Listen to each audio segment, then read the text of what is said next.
here's a specific standard, and it's pretty much, it's kind of like the sit and get that we might have gotten when we were younger. So it's more of a direct teach. We're direct teaching the kids, this is the standard, this is what we want you to learn. And then they will have in that time some time where they can maybe practice with a partner that, or they can turn to each other and talk about what they learned and work on their thinking. I'm going to come back to this reflection, but you can see those are just little increments of time. The biggest part of our math block is very different from when most of us were growing up. It's not a sit and get time. It is our learning station time, where we are now having the kids go out and practice something that we've already taught them. So it might be some standards from today that we taught you. It might be some standards from last week that we taught you, but now they're going out and either independently with a buddy, with a group, practicing those in some type of station, a game or something like that. Within that learning station time, though, that allows the teacher to pull at least 2 or 3 small groups based on what that small group needs in their learning in math. So the students are out working and practicing with their partners, something that they already are able to do, and we're pulling small groups. This small group might be learning something totally different than this small group, or working on something because that's what they need, just depending on what we've seen from the last few weeks that they're learning. And then we also have at the end a reflection time. So, and I will say too, that reflection is usually at the end, but these things can go in different orders. Sometimes we'll start with the number sense, we'll do the focus lesson, do the learning stations, and then pop back to the fact fluency. But at the end, we always have a reflection time where the kids come back together. We talk about what we learned for the day, maybe make some connections, maybe show some of the kids' work, and maybe show, oh, this kid thought this way and got to the answer. This kid thought another way and got to the answer. So that's the reflection time at the end that we have. So anytime that you want to come into first grade math, you're going to see one of these things going on. And you're welcome to come anytime. We would love for you to visit our class during our math block, but this is what we do on a daily basis every day. So I'm going to turn it over to Miss Matters, and she's going to work with some of our kids. Okay, we can go to the next slide. Okay, so tonight we actually have 3 first graders here with us that we're super excited about. So we have Colton, Amelia, and Jude, if you guys want to come on down. These are students from each of our 3 classrooms, and we're so excited that they're here. Go to the next slide. You can just have a seat for now. Okay, so tonight I'm going to be spotlighting one of our number sense routines. And like Miss Moody said, these are a routine that we go through daily. It's not the same routine every single day, but they are very purposely picked out. We look at what we're learning, where we're at in the place value system, or where we're at in the standards, and we pick a number talk or number sense routine that would fit with that. Something that we love about our number talks is that they're not always for the kids to have a right answer or, oh, they answered this way and that's incorrect. This is really a time for the kids that we allow them to really think flexibly about numbers, and what one kid might say might be totally different than what another child might say. But one thing that we really encourage during this time is to not only think of what their answer is, but to be able to talk about why and give their justification behind that, which we think is like a lifelong skill for them to have as well. So tonight, we only have 3 first graders here, so I thought y'all could kind of fill in and do the activity with them. Y'all ready for it? So our activity that we're going to do tonight is called a Which One Does Not Belong, and this is an activity that these 3 are very used to. So I'll give you the directions first before we begin. There are 4 pictures on the screen, and it's going to be your job and y'all's job to look at those 4 pictures and pick one that you think does not belong.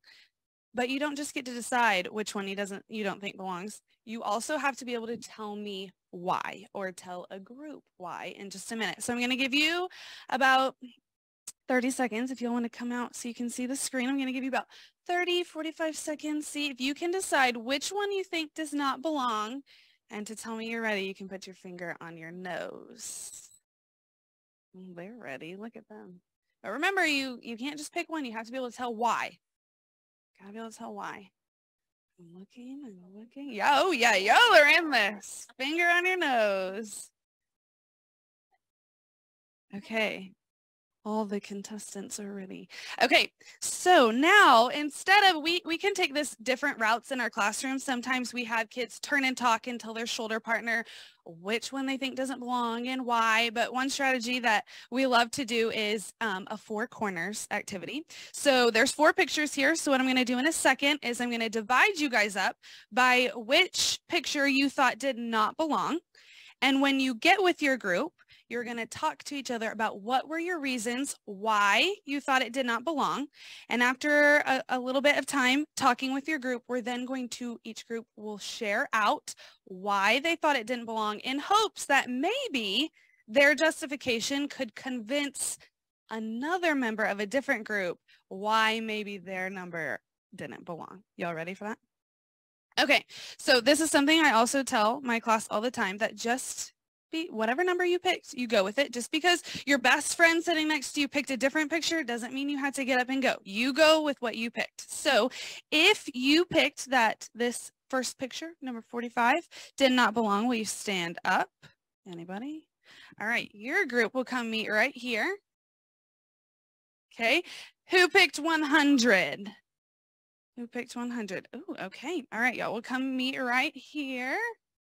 Is that everybody? Oh, all right. Okay.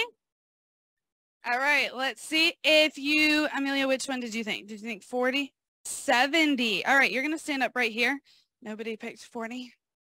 I'll be Amelia's partner. Okay, so what you're going to do now is you're going to talk within your group about the reasons why you thought the number that you picked did not belong. Remember, it's math here, so we want some math talk going on, all right?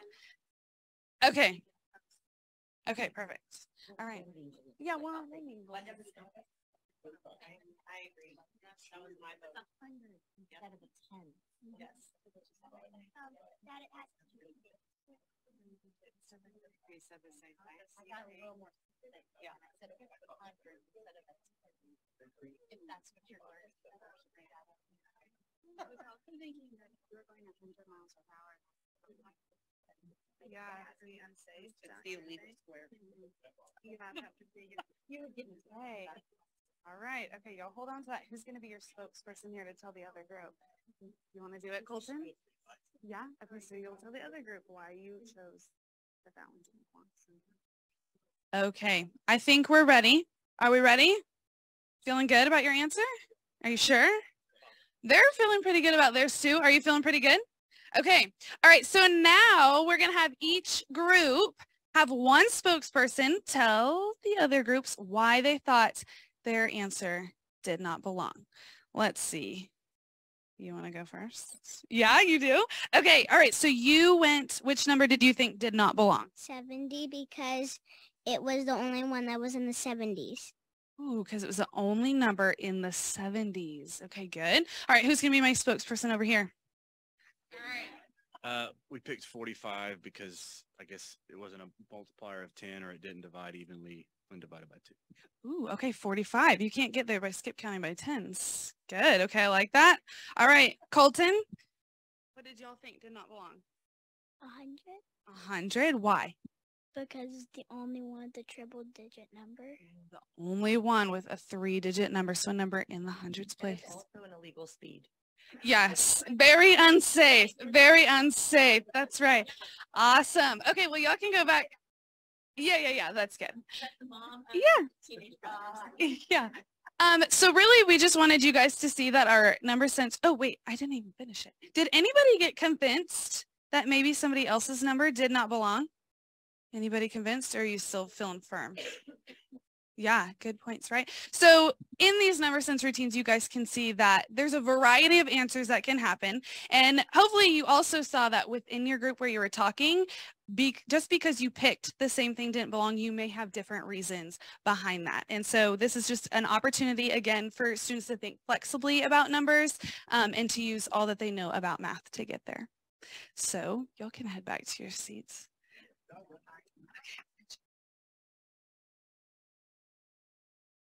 Oh, guys, you want to stay over here? I'm going to need you again. Okay, I am in charge of the fact fluency portion. And with the fact fluency portion, it is a little different than the number talks, in the fact that we actually have a strategy that we really are trying to get the kids focused towards. And so what we do is, and this, Dr. Tinsley, if you'll kind of, I typically, and I think the other girls too, typically show the slides pretty slowly. So guys, just like in class, what I want you to do is I want you to watch the slides as they progress.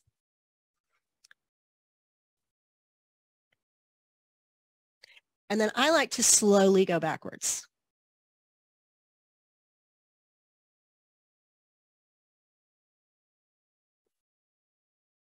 Okay, now what I want you guys to think about, and all the slides are kind of similar to this in the fact that you're asking the kids to tell you what they notice. So guys, do you want to see the slides one more time? And when you're doing that, I want you to really think about something that you notice with the numbers, okay? With the items and their numbers. So if you'll go ahead and show the slides.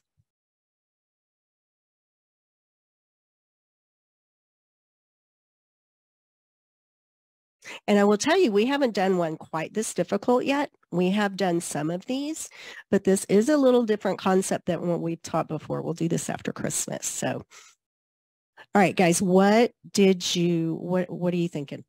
And at this point, what I would do with our class, a lot of times we do this, is have our kids do shoulder partners, or the kids might be in groups of 4 on the rug. They might get together. They might do a rally robin, which is a Kagan activity that we do, but we kind of give them an opportunity to discuss it with each other. So guys, do you want to talk for just a second and kind of see what you might have noticed about the apples?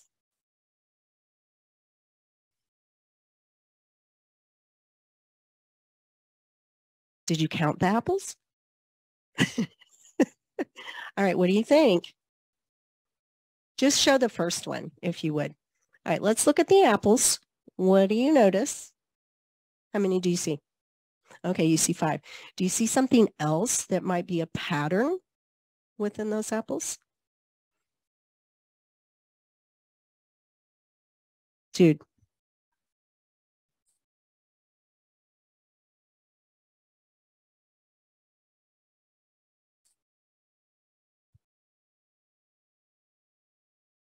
Okay, so notice how many apples. All right. What is something we've been working on a lot in class? We work on, it's a special way that we count. Yes. By 2s. There's another. We counted by 2s. We counted by 5s. We counted by 10s. How else might we count? 1s. How about, you said 2s. All right, go to the next slide. This is hard. All right, ladies. Okay, so how about see how many, count how many you see here. Yeah, how'd you get the total? You said you counted by 2s. You did.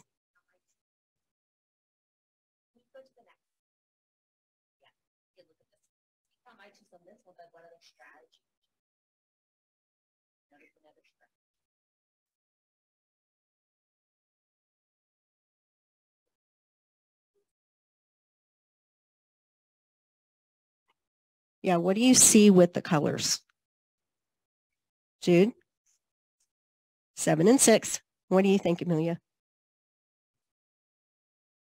Anybody have a clue in the audience? There is something with 1. Guys, does that help a little bit? So if we took this 1 off, what do you notice? There's 12. What do you notice about the different colored apples? They're equal. So there are how many? We have doubles. Very good. So what we were trying to get the kids to, and this was hard, as you can see, go ahead and go to the other slides, and then I think they'll go back. So if you'll notice, we have doubles and then plus 1. Very good. And then go to the next one. Again. Yes. Very good. Very good. So this would be a really good example of the fact fluency. And when you get to the very end where you saw the page that has all the numbers on it, this is how we would follow up the activity. So we would have the kids work together to think of a strategy and what we were, going at with the concept. And then they would play a game. So we basically would have them play a partner game. They might play this for a couple days, and then this goes into a station. And then the kids will play this in their math stations, which is part of our block. Game, they double. So they roll a dice and then they have to double it and either choose just to double it and cover up a number, or double it plus 1 and cover up a number, or double it minus. Right. They get to choose. Yeah, and they get to choose. So it goes right with the fact fluency. And we do this every day with fact fluency and follow it up with a game. So the kids they get really good at it. And they like it too, right? Yeah. So that's another part of our day, a really important, I think, fun part of the day and really beneficial. This is just some little snippets of what our day looks like. This would be what our classroom would look like during the focus lesson. The kids are going to be on the rug. You might notice that they're sitting in little groups. This is perfect opportunity for them to work in partners or work in groups of 3 or 4. This is a small group, usually 4 or 5, maybe even, I noticed 6, 5 or 6 at the most. And then our learning stations are totally independent. The kids go into different parts of the classroom with different stations. And these are all activities that the kids have learned throughout the last week or 2. And so they're able to practice these skills with a friend or with a couple friends. So this is our math workshop in action.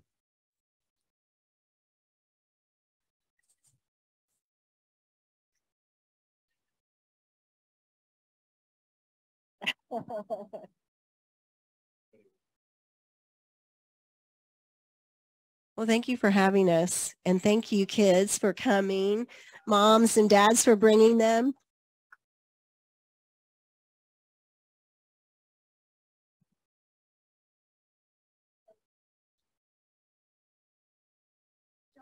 Great job. An extra school lesson. I know.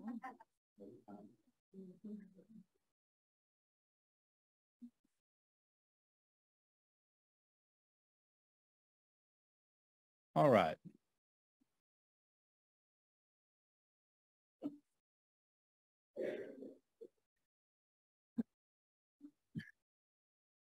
Item 10 tonight is our green team update. Dr. Duplessis. Good evening. I am thrilled tonight to introduce an amazing group of people who've been doing some really direct work in the district, kind of hands-on, and really exemplify a lot of the volunteerism and just extra effort that our community puts into the schools, and we really appreciate that. I'm going to have Michelle Wilde share with you an update on what the green team has been doing. Hi, everybody. Good news to the board. There's no quiz as part of my presentation.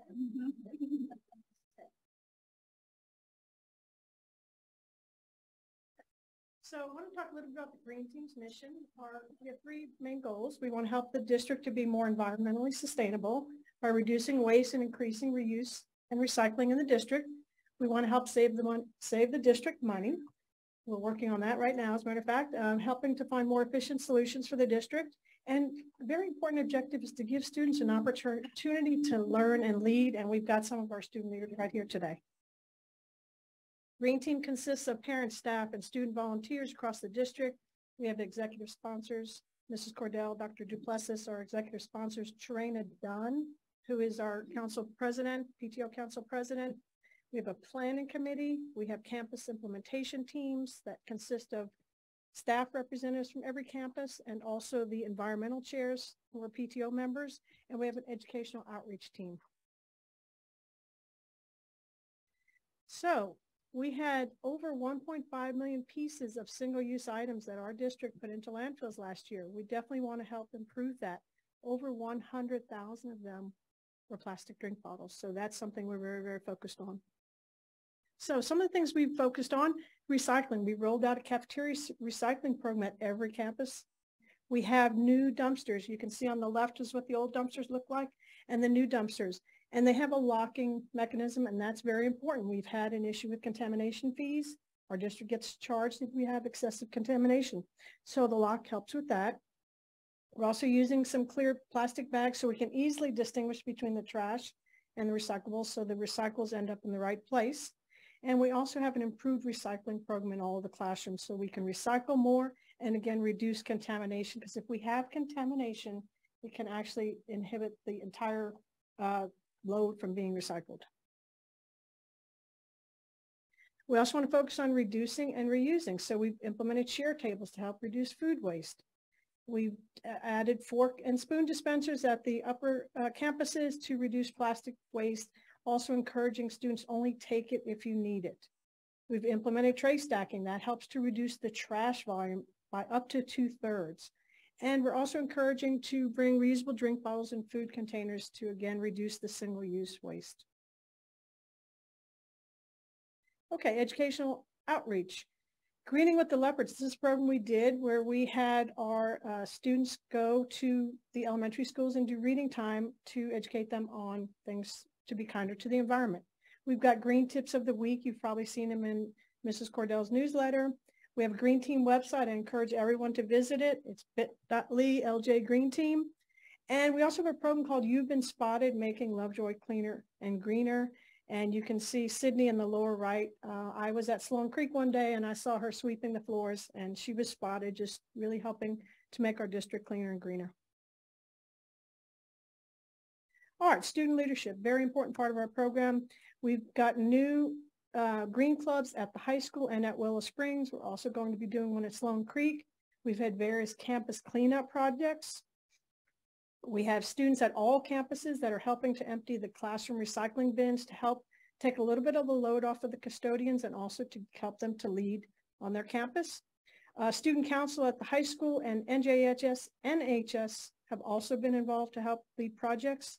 We've got mentoring by the upperclassmen, and I want to encourage students across the district. We have opportunities at every campus to get involved.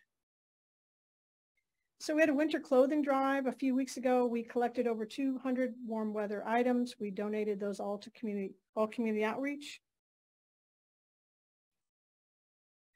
All right, next I'd like to recognize a couple of people in our district who, we're calling them Greenie Awards, but these are a couple of members who have really gone above and beyond.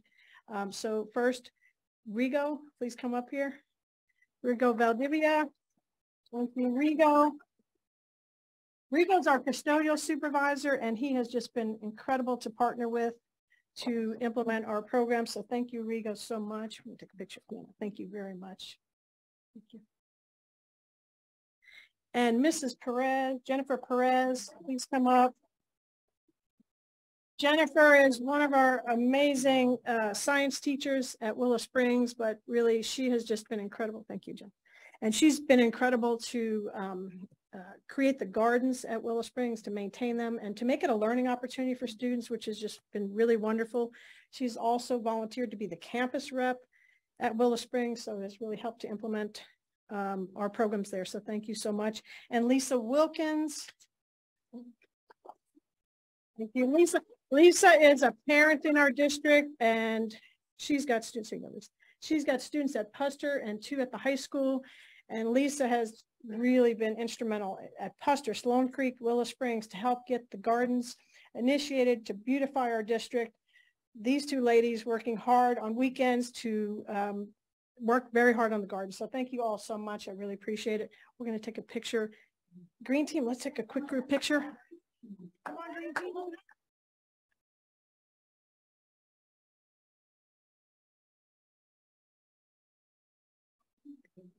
I know. I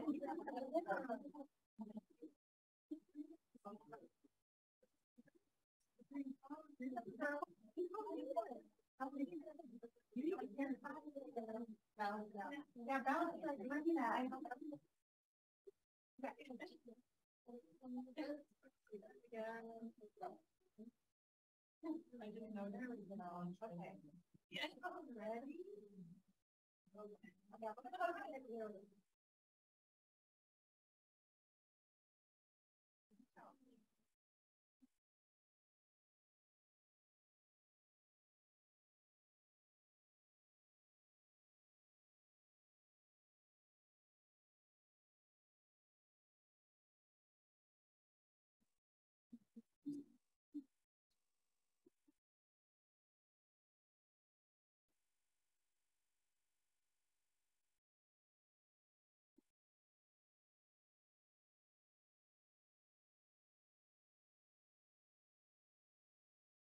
All right.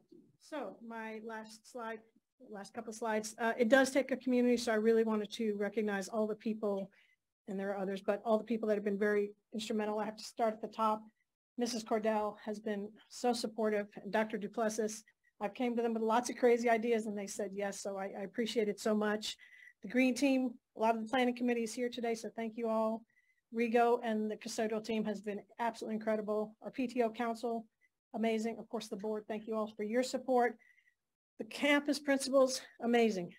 Everything I came to them with, they said yes. So thank you so much. Our green team campus reps and our environmental chairs, and we've had great administrative support. So thank you so much. Communications team and Matt McCarty and the nutrition team, and of course, all the amazing people in the community that have supported us. So thank you all so much for that.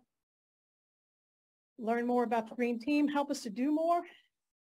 We do not receive any funding from the district. So everything we've done is from money that we've raised us through sponsorship or donation. So please help us to do more. I wanted to say a quick thank you to our sponsors. Thank you very much.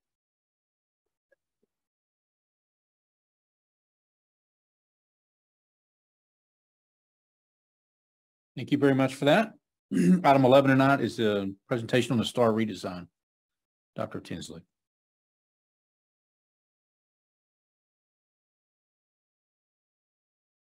Thank you. I'm going to ask Mary Mullen, our Director of Secondary Education and Assessment and Accountability. She'll be co-presenting with me tonight on the STAR redesign. If you recall last month when we were talking about the need for some updated technology devices, a lot of that is the result of what we're needing to have for our the changes in the direction the STAR test is moving. So this was a result of the of House Bill 3906 that was passed by the 86th legislature in 2019, and the redesign will be implemented this school year, this spring. So we are gearing up for that at this time. And so some of the components within the redesign: online testing and accommodations across the board, with the exception of some students that may need different accommodations. There are going to be some new question types that our students are going to be exposed to. Cross-curricular passages, that is you're going to hear more from Mary on how that's assessed in the various content areas, and then evidence-based writing, which we have been doing some significant work with our teachers on to support students in the classroom with that. So again, this is as a result of the last legislative session, and I'm going to turn it over to Ms. Mullen so she can provide more details for you. Thank you, Dr. Tinsley. Good evening, board and community members. As Dr. Tinsley said, we have a new redesign that is going to start this spring. The 4 components she already mentioned, I will elaborate a bit upon. The first one, the online testing and accommodations. As she said, we are moving totally to online testing. It was decided actually at the 87th Texas legislature in 2021 that this school year all tests administered from the state must be taken online. Well, we found this out a couple years in advance. So actually last year we did all of our state testing online already, all grade 3 through EOC 2. In language arts. So our students have had practice in this area already. There are benefits to online testing. A couple are mentioned here. You'll see we are supposed to get faster test results back. There's improvement in test operations. We are now open to be able to offer more than just multiple choice questions on assessments. In addition to that, is there a click? Just click here. Okay, thanks. There are a lot more accessibility tools and accommodations available online, you might imagine. The 2 columns are in the blue-green over here. Those are accessibility tools that are available to all students. There's no special criteria. you might look at that list and say, oh, that makes sense. There's sticky notes available. There's highlighters. These would be things that we would have used with paper tests, right? So those are available. You'll see in the middle column, there's dictionaries available online, or they can use a hard copy, whatever students are more comfortable with. You'll see some things that pertain just to science, some just to math. And at the bottom, there's an online calculator, or they can still use handheld calculators. The column way over on the right, those are designated supports. And what that means that a 504 committee or our committee must approve or agree that the student needs these supports. And it wouldn't be something that would be kind of out of the blue. It'd be something the student is used to using and needs for testing throughout the school year, instructional practices. So it's not something new for the test day. Thank you. Right here is a sample of one of the new question types. You'll see it's not multiple choice. It's, well, the state is calling it a text entry, but it's kind of like a fill in a blank with numbers. You'll see that there's almost a calculator setting there for the students to enter the number in. For other this is math. For other content areas, it might be a word to type in. So it's open-ended. They enter it. There's no guessing here at all. They have to have the right answer. So this would be an example of how students might be asked questions in the classroom, more open-ended. And that's really what the state is getting at, so that we are administering an assessment that looks more like what is happening in the classroom. Here is an entire list of the 14 different question types. It's kind of small print out there, but I'll explain just a little bit here. Over on the left is the question type. The center is a description, and at the far right, you'll see the different content areas and grade levels where you might see that question type. So the first one, equation editor, you're not going to see that in anything but math, which makes sense. But the second one down, that text entry, which we just saw, you'll see in math in grades 3-8 and EOC, reading starting in 6th grade, and then only in science grade 8. Okay, so it's very specific where we might see these different question types. And you can see they're very open-ended. Some are question types, and some of them you're looking at them, oh, that really sounds like a tool. And in some cases, it is a tool, like the graphing. It's great. Now the students actually can put points on and draw lines and that type of thing, where you can't do that with a paper test as well because of grading. It's very difficult to grade a paper test. You have to grade them all by hand if you're looking at a student who put the graphing in themselves. The third component is the cross-curricular passages. There will be an increase in the number of informal passages. And as you can see, it's not just going to be reading passages, but the different subject areas will be incorporated from social studies, science, math, fine arts, could be about PE, any of the other content areas that the student is exposed to throughout that grade level. The one thing that I do want to mention here in the bottom, it says these questions aren't testing that content from science or social studies. It's only testing RLA standards or the text for that area. And here might be an example of a STAR passage that has to do with the science that a student may be learning, but it will be tested in reading. And then there's a piece of the passage there that's then the entire passage. And at the bottom is one of the questions that might be answered. And it's one of the new types. It's actually called a multi-select question, where the student has to identify 2 correct answers. The last component, it's evidence-based writing. And what that is in the past, writing was only tested in 4th and 7th grade. Now writing will be tested grade 3 through 8 and of course, English 1 and English 2. So throughout all grade levels, writing will be tested. And instead of having a stand-alone prompt like describe the best day you ever had might be the prompt. Now they will read a short passage and respond to it. And that's much more like you might see in the classroom. Again, this is what the state is trying to pull through. There are only 3 different types of modes: informational, argumentative, and correspondence. We already know what the rubrics look like. They're online. Anybody can see them.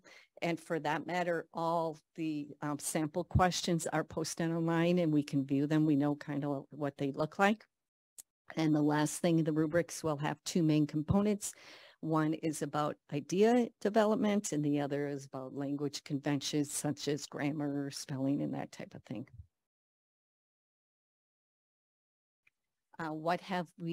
The steps that we have been taking as a district?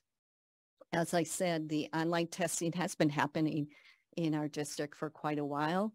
Our campuses use a digital assessment platform that we've had in the district for a while for their own unit assessments. The district enters all of our benchmark assessments and semester exams at that same platform. The platform we use has been keeping up with the state's improvements. So it should be somewhat of a smooth transition because the students have seen this before. Our C&I team coordinators have created scavenger hunts for the kids to get on practice tests from the state and go in and practice some of the tools so they're used to it and they know or have an idea how they work. As I said, last year, we already went online with all of our testing district-wide. And the state also has other assessment opportunities for districts that are optional. One of them is an interim assessment that we are looking at maybe having a couple grade levels use, but we're still collaborating on that. As far as training concerns, we've had training at the district campus and then all the way down to the team level already, learning at Lovejoy for the last 2 years. Last year and the previous year, the C&I team have presented district-wide on this change to the assessment program. And also at the beginning of the school year, we have what we call Academy Week, where we have prep teachers on the new assessment types and the movement there. And our coordinators do meet with our teachers during their team planning to plan out assessments and make sure we are covering everything so that there are no surprises for our students and we can guarantee success. Any questions for me?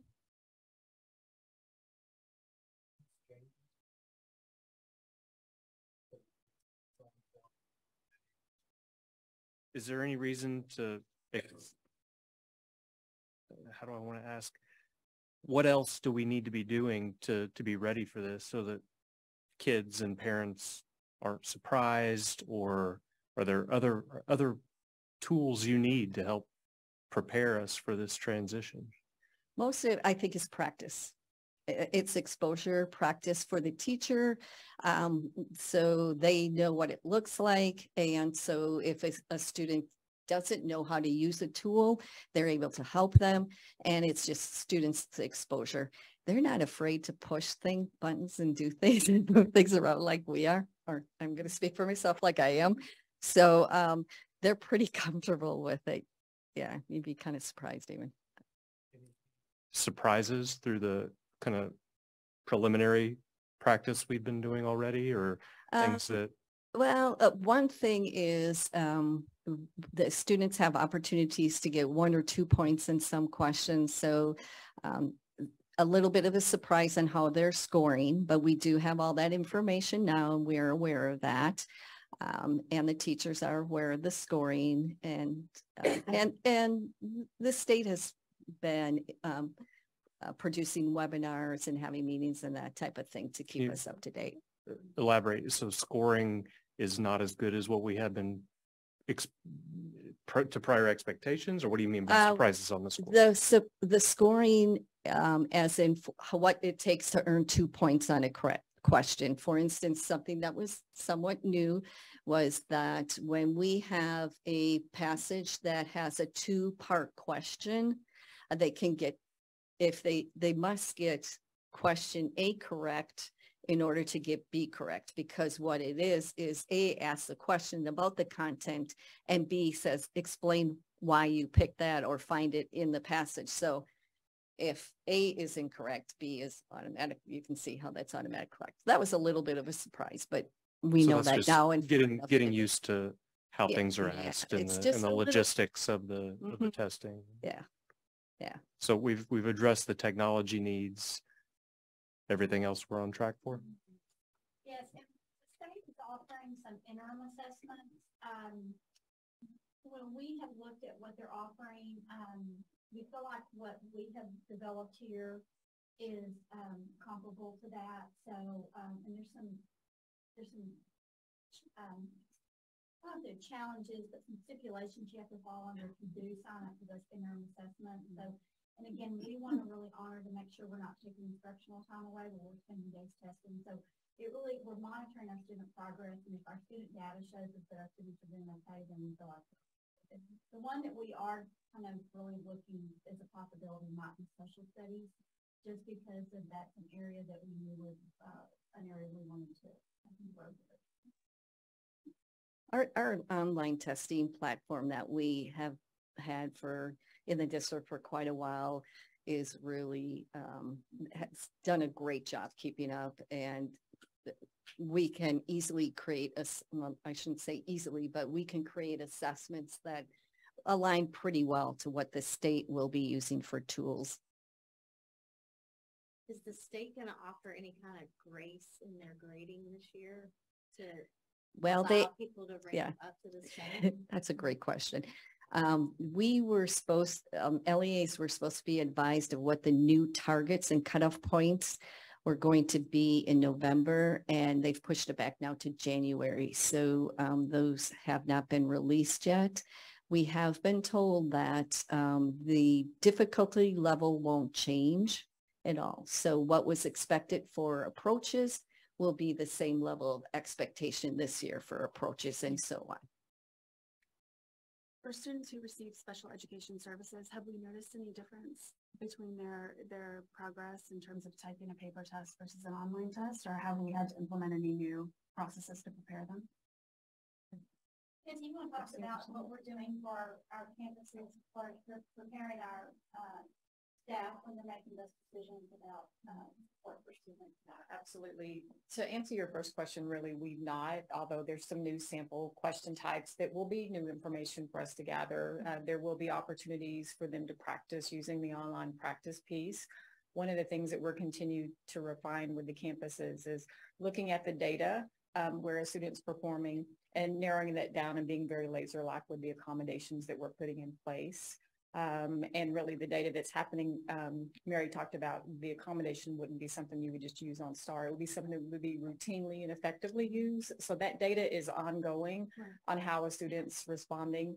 Probably we have the closest that helps mirror what we know right now is a program called AWARE, where a lot of our benchmarks and district-made tests are in. So students have the opportunity to perform in that platform based on what we know right now.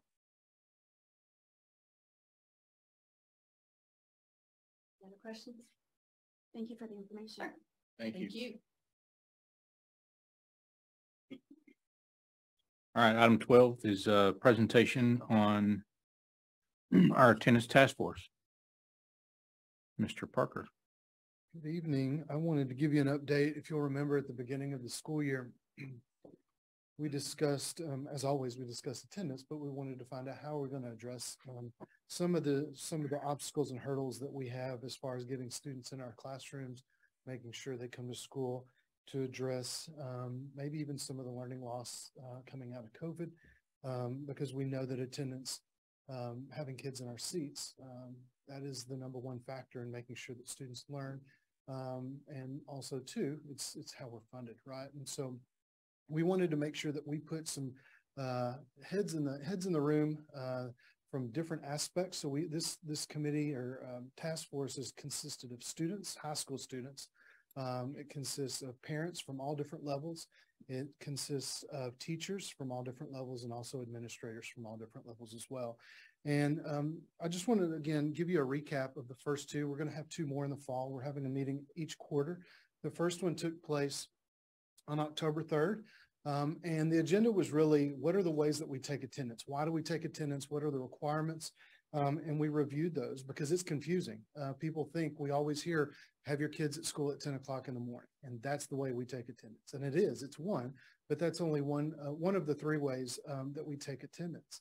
And the one that I just mentioned is referred to as average daily attendance. And it is the one that is the primary driver in how we get funded each and every year for our schools. And so, again, we ask students and parents to have their students at school each day at 10 o'clock in the morning.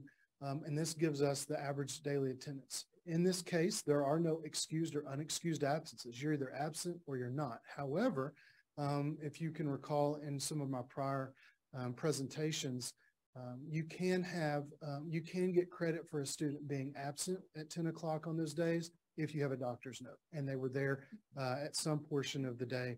We can get funding for those days. Again, that doesn't make up for any of the learning loss. That's just the funding that we receive. So obviously, as you know, we can't make up for any learning loss when students are not in the classroom. That's why we need to have them there each and every day.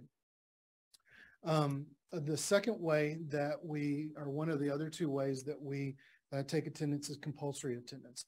This is the one this is the legal requirement. So each of these ways that we take attendance, there's different purposes. The first one being funding. This one is the legal requirement that we have to have students in our classrooms to learn. This is the one where if a parent may receive a 3-day letter from the district, they may receive a 6-day letter, and they may receive a 10-day letter. The 3-day letter and the 10-day letter are really the requirements of the state. The 6-day letter is something that we do as a district. The state recommends something in between the 3-day and the 3-day and the 10-day, and we've chosen a 6-day letter to make sure that there's like a midway point in between the two. Once a student hits the 10-day, the 10 absences, we are required to do something, and that something is something like an intervention plan, a behavior plan, to have a plan put in place so parents are aware, so students are aware, and we can start changing the behavior of the student being absent so consistently. And then finally, the 90% rule. This is the one where students, this one addresses learning. And the state says that students have to be in the classroom 90% of the time. So that's roughly 18 absences per year. If we have 187 days in the classroom, it's 18 to 19 absences per year. This is K-12. This is not just high school students. So if a student is not in their classroom 90% of the time, they are not supposed to get credit for being in that class. So just hypothetically, there are a lot of steps, first of all, that we would take before we would not allow a student to get credit. Hypothetically, a kindergarten has 25 absences, they can't move on to first grade. In that case, if a student is approaching those that 90% rule, we again would have meetings with the parent. There is an attendance committee on at the campus level, and they look at the reasons why this student has been absent.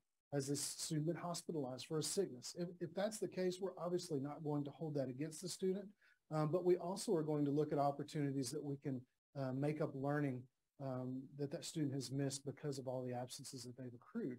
And a lot of that is just simply seat time. And so we allow each campus to come up with a system or come up with a way that they can make up some of that learning loss, some of that seat time, and then they will also recoup some of the time that they've missed. And so all of that is at the campus level as far as being able to recoup some of those times. But those are the three different ways that we looked at in that first October meeting with this task force. The second meeting occurred just a few weeks ago, or last week actually, on December 5th. We reviewed how we take attendance, and then we looked at some of the attendance data. So we were further along in the school year to know what trends have we seen so far this school year. And really just a few of those came out, and I'll show you a couple of those trends in just a second. I do want to mention that TEA provides us with a student attendance accounting handbook. If you ever are just really dying to find out more information about attendance, please Google the Student Attendance Handbook. You can keep it on your coffee table at home, pick it up whenever you would like to read it. anything you want to know about attendance, it's in that student attendance accounting handbook. But we really looked at the trends in Lovejoy so far this year. And we came up with 2 trends, and we always want to look at Lovejoy High School. And I hate to point that out, Dr. Zambezi, but Lovejoy High School students and high school students in general, they have the luxury of mobility. They have transportation. They have maybe not to want to come to work, come to school as often as their younger counterparts. So we always want to look at what is the trend of Lovejoy High School students or high school students in general. And what we found are 2 of the trends as far as K-12, one of them being Friday attendance. And if you'll see here, we took all of our Fridays and our district average on Friday, our attendance was, our ADA was 94.65. So on Fridays alone, our attendance average is 94.65. Currently in the district as a whole, our average daily attendance is 95.83. So you can see we're more than a percentage point below the district average. And I think Dr. Duplessis said 1 percentage point is worth about $150,000. And so you can see just on average, again, on Fridays, it's over 1 percentage point. Just on Fridays alone, we've had 3,420 absences this year, and we've lost $153,922 just on Fridays this year. In Lovejoy High School, you can see their attendance on Fridays is 93.92. So Fridays are hurting us. We don't know. I will tell you that, it's kind of an ebb and flow with illnesses and sicknesses. So we know that does play a part in it, but just coming to school also plays a part in it as well.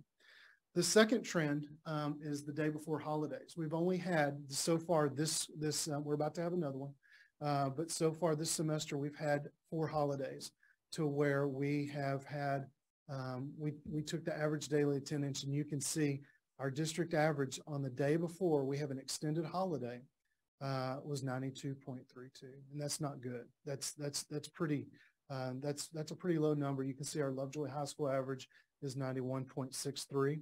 The days before holidays, we've had 1,000, just on those 4 days, we've had 1,303 absences, and we've lost almost $60,000 just on those 4 days. That's crippling to a school district that every penny counts, every dollar counts for us.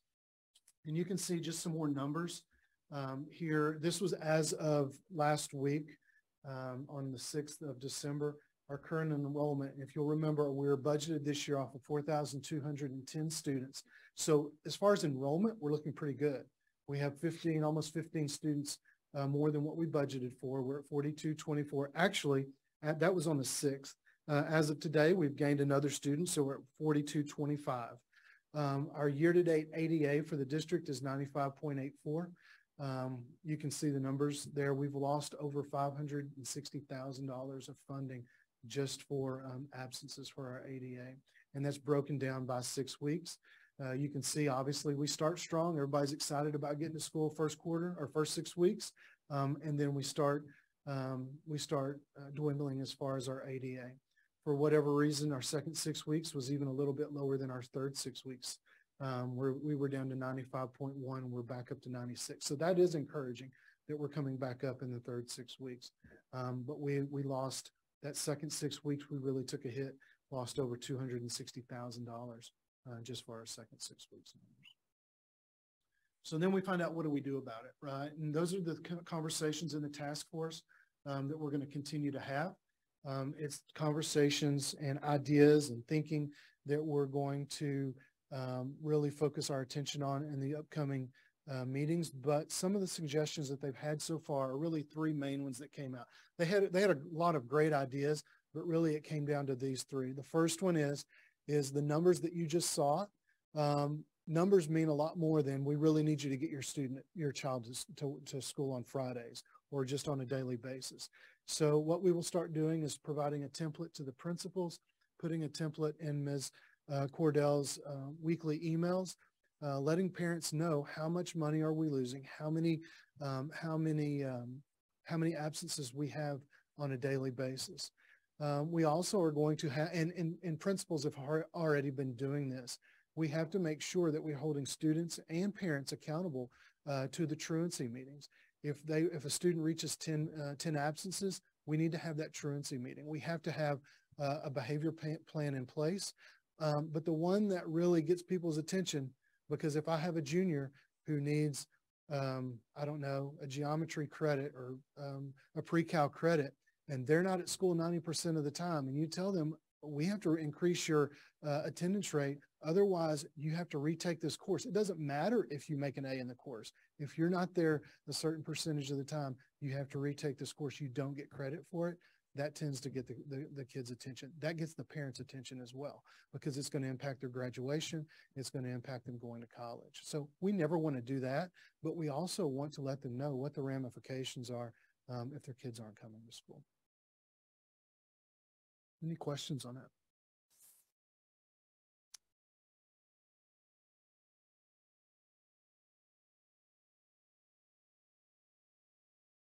And we'll have more as we go through the year. Is there another? Yes, we'll have one each quarter. So we'll have one in the third quarter when we come back, probably about middle of the third quarter, and then we'll have one about middle of the fourth quarter. I know we've made some changes at the high school this year, and at times had a parking lot monitor, things like that. Are those things helping? Can you tell? Or I think they are. I will tell you this, just going in, and Dr. Zambezi may have more to add to it, but if you walk into the high school now, it's different in the fact that kids are walking with a little bit more urgency to get to class. The expectation, I think, is different, and you can see the kids responding to that.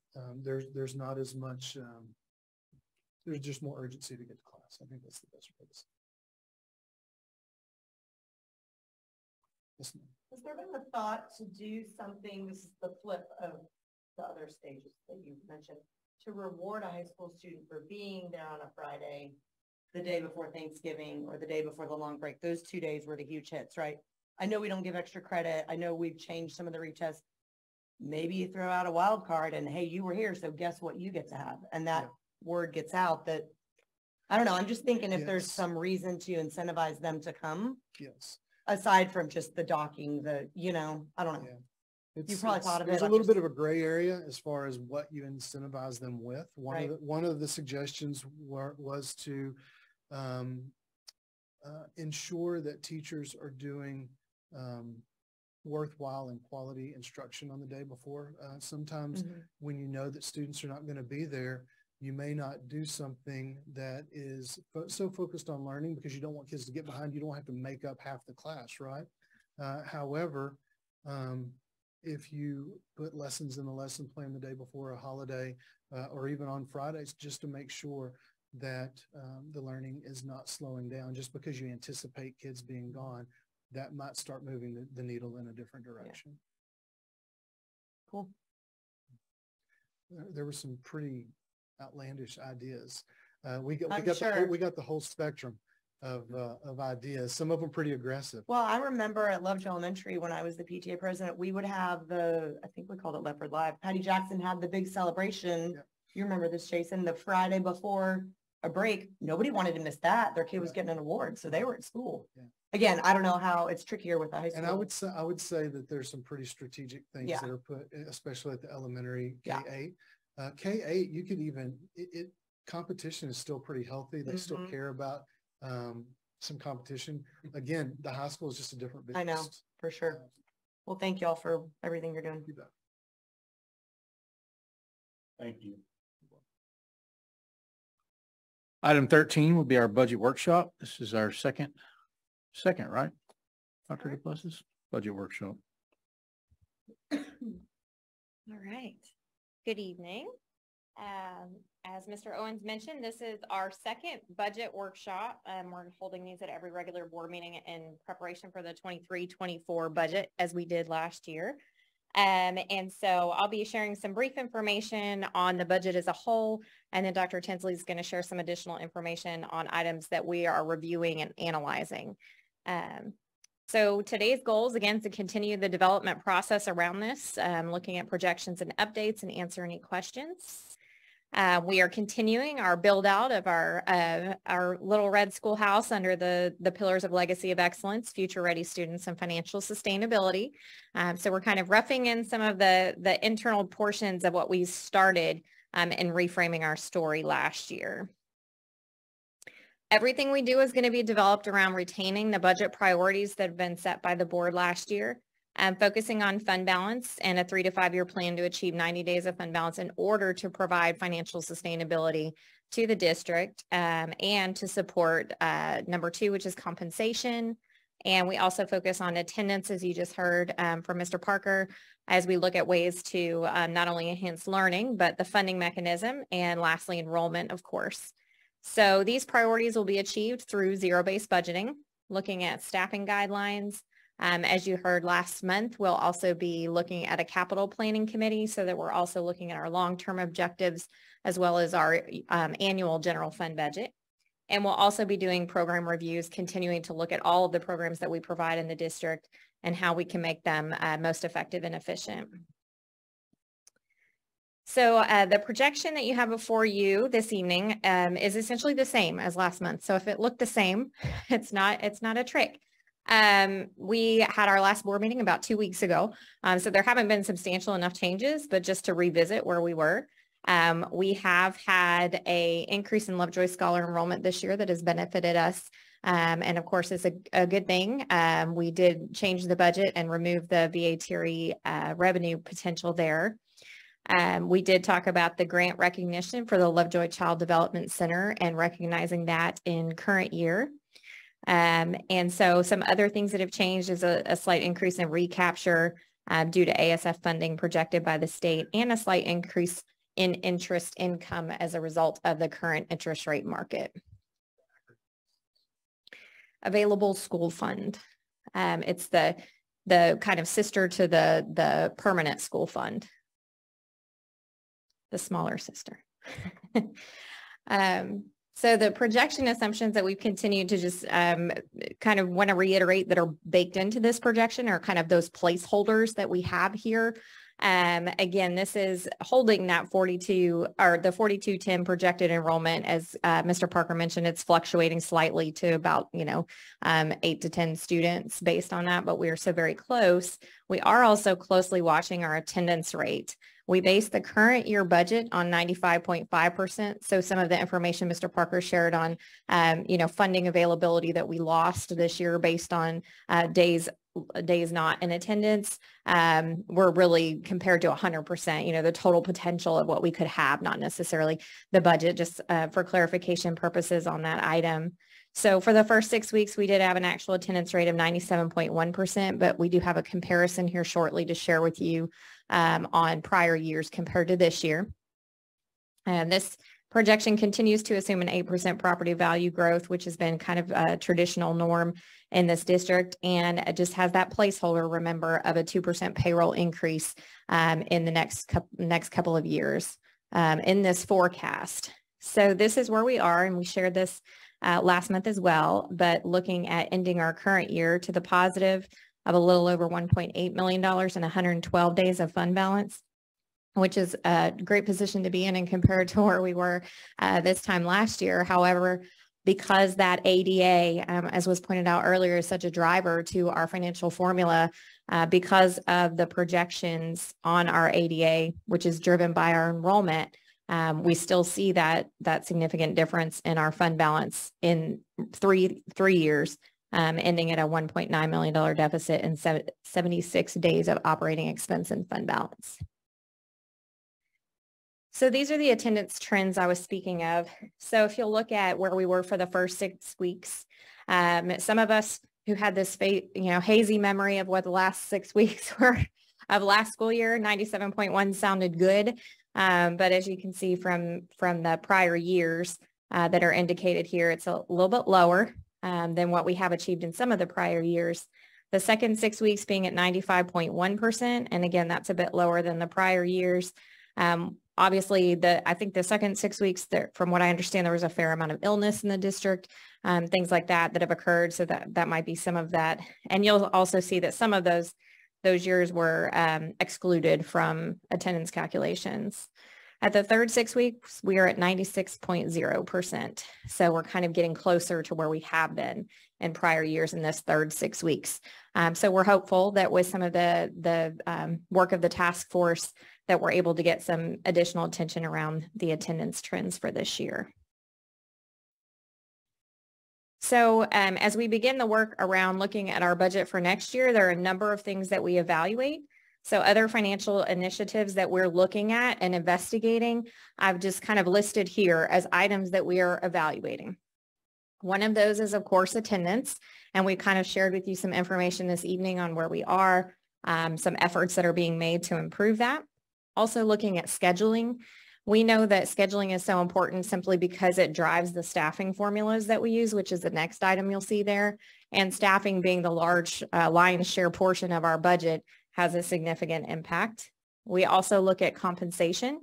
We've continued to evaluate that and bring forward information, or continuing to analyze, as we did last year, what our compensation rates are compared to neighboring districts doing the same work this year.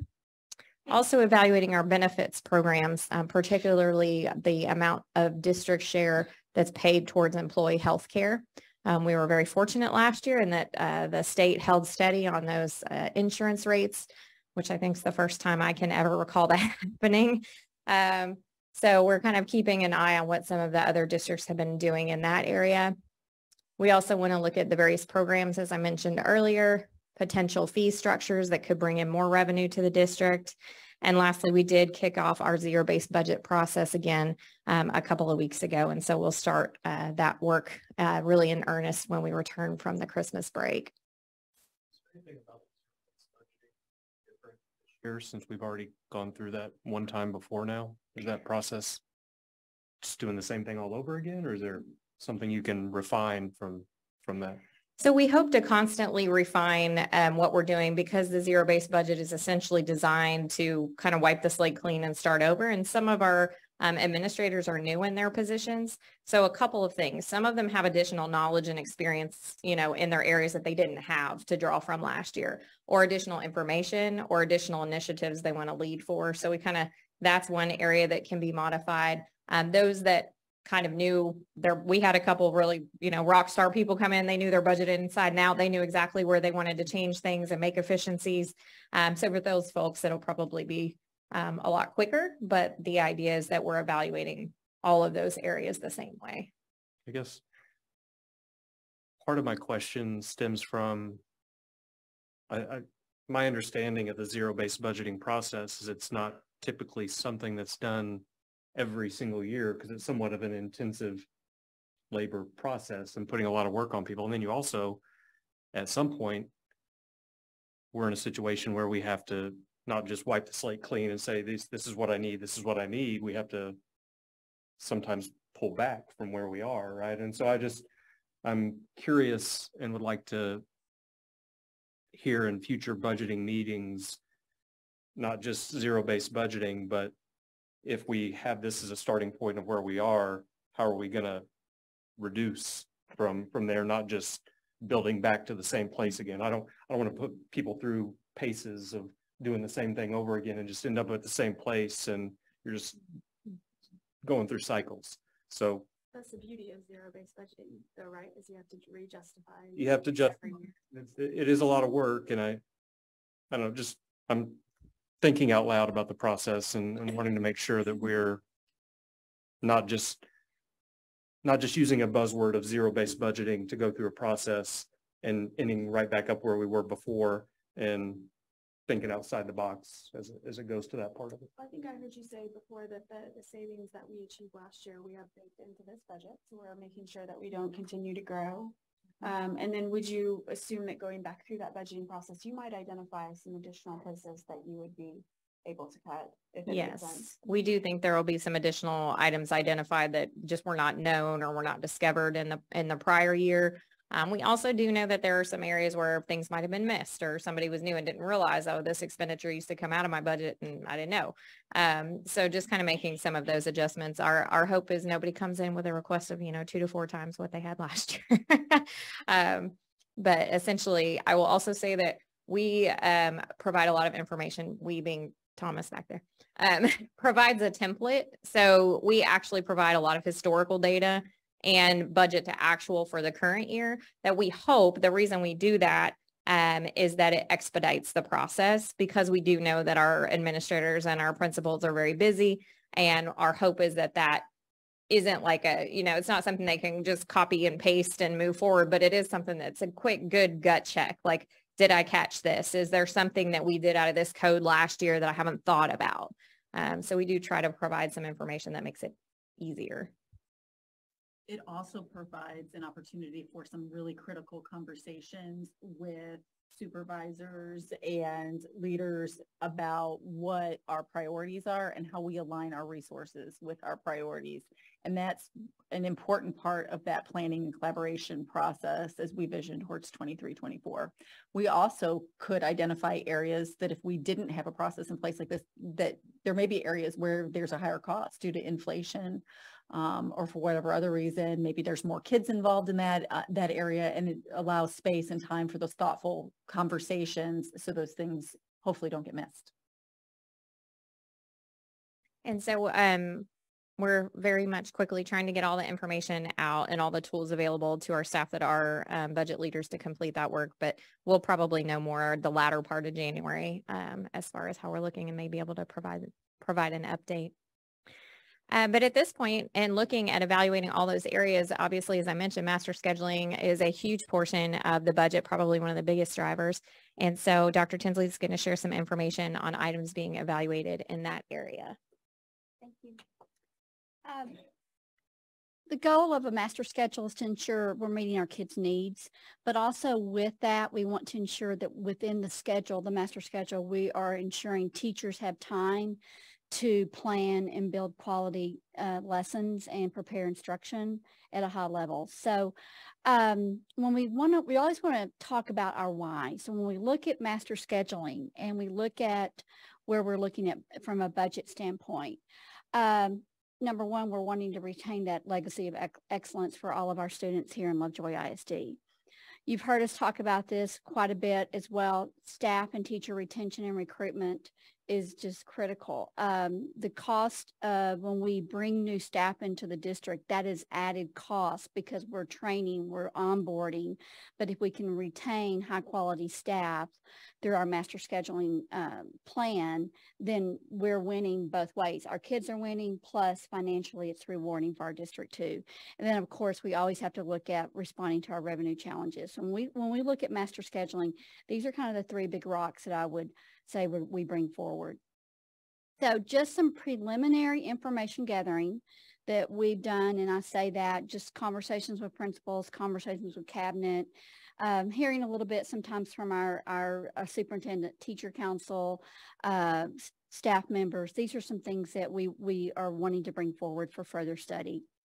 Some of the data that we did receive and some feedback, and this really does tie back to that teacher staff recruitment and retention.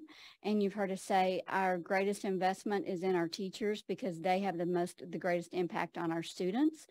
Our teachers have been telling us, and we're hearing this, and this is not just a Lovejoy issue, this is nationwide with teachers, they need time.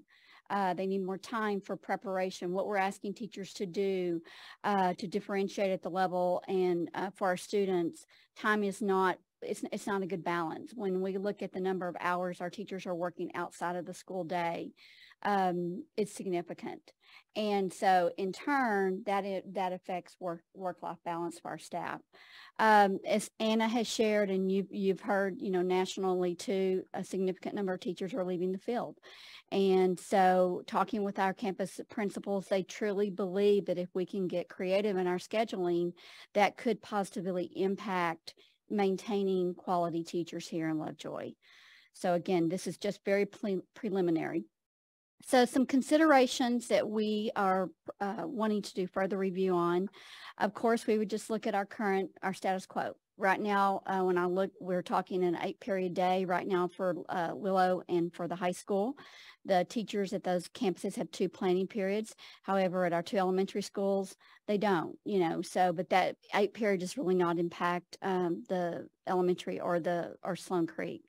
Looking more in depth, we've had 7-period day brought forth as well too. And I know that was brought forth last year, even during our financial sustainability committee as well.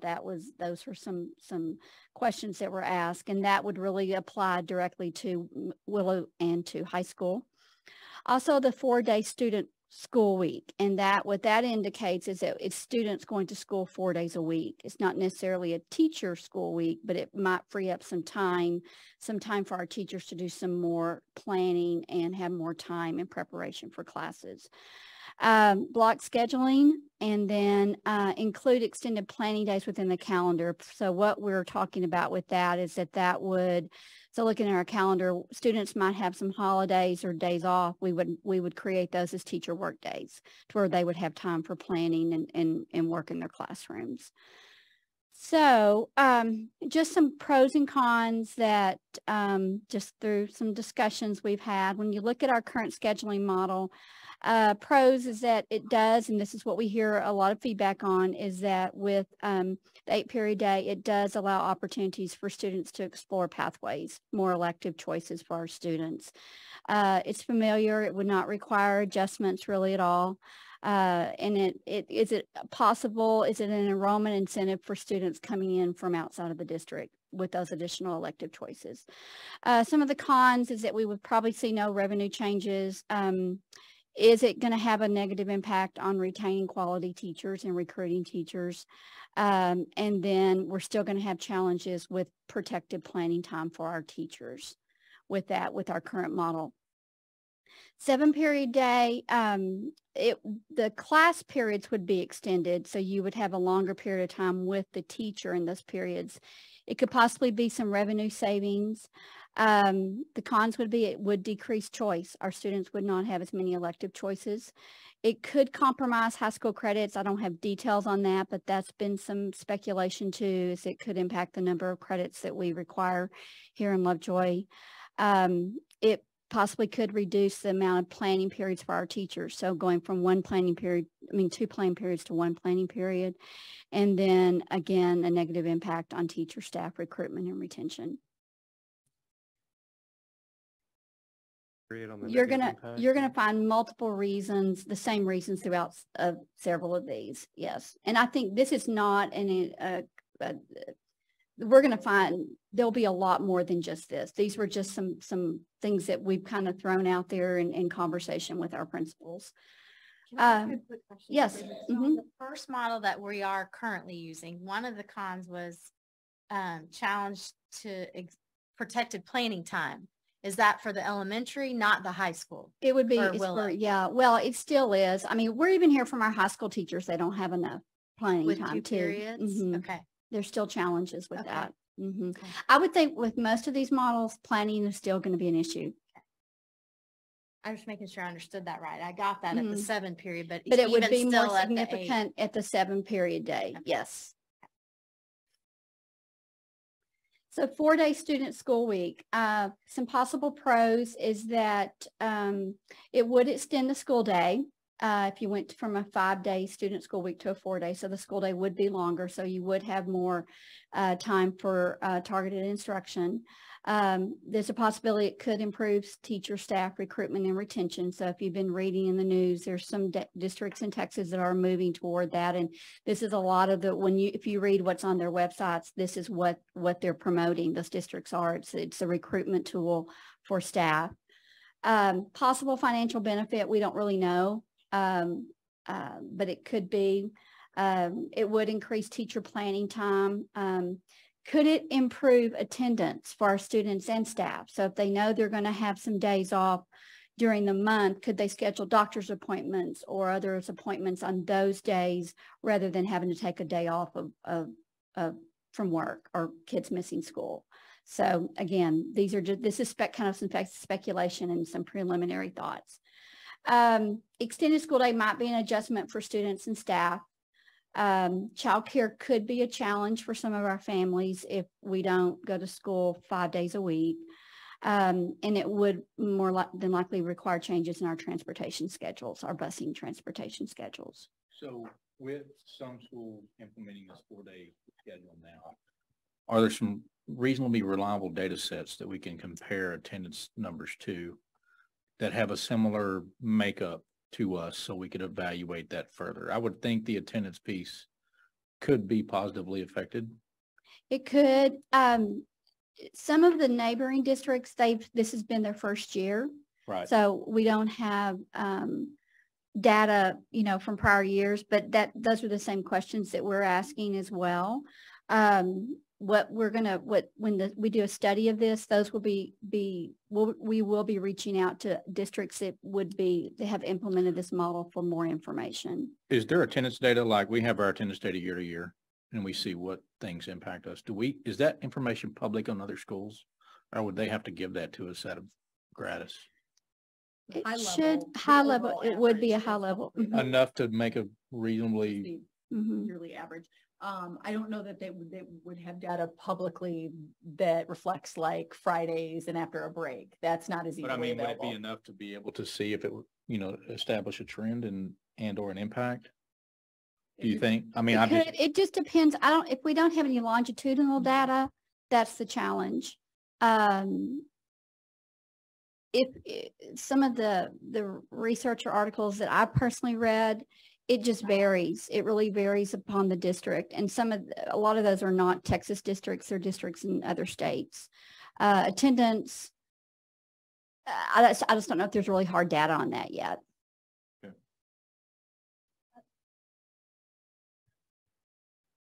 Pretty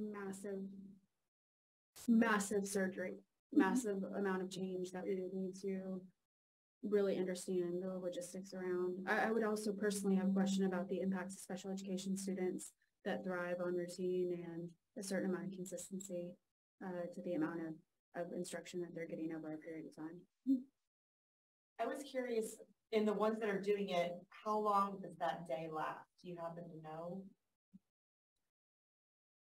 Like, I know it's based on minutes and all this. I'm asking a really probably maybe these are things that I think we're going to be able to come back to you with answers to some of these questions. Again, I was even a little hesitant about putting even pros and cons out there because this is not hard. This is just what, we have just done some really light research on it, but that's what we're hoping we can bring more information and data back to you. The discussion this evening is really simply to share with you that our master schedules represent some of our most precious resources. Obviously, the time our children spend learning and how that time's arranged. And then of course, our educators and how we arrange that time. And then tied up in that, because 83% of our budget is personnel, is that money. And so if we're looking at impact on finances, and then also at the same time, wanting to make sure we retain and support highly effective teachers and recruit highly effective teachers, we ensure that high quality educational experience. This is something we have to look at. And we're simply saying this evening, these are some different models we're going to start digging into, working with our administrators to do that research and bring forward that data in the future. Block scheduling, it could be, we could better utilize our facilities and then gain instructional minutes. Possible negative impact, it can be more costly because teachers are seeing fewer kids sometimes for longer periods of time on that. So it's inconsistency for students. There would definitely be a training component for our staff that we would have to invest in by shifting to a block schedule. And then again, negative impact on teacher staff recruitment. I don't see that it would add actually more planning time for our teachers. It would still kind of be the status quo. And that if I can share anything that we are hearing from staff, it's that they need more time. And really, when you think about it, if we're able to dedicate more time, teachers are be able to collaborate and dedicate more time. And you've seen evidence of that through some of the presentations through our celebration of learning. Your quality of instruction is only going to improve. Not that, be better than it even is right now. So. Extended, if we shifted some of the days in the calendar to be planning days for staff and not an instructional day, it would, again, it's added that planning time for staff. Could possibly improve student attendance if they had some days built in to where they could schedule appointments on those days. or if families wanted to take a long weekend or travel, that could allow for that. Possible improvement with teacher staff recruitment.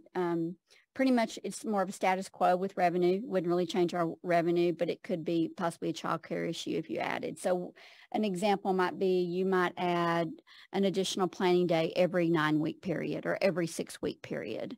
So that's what we mean by where students would have a day out of instruction and teachers would be planning. So.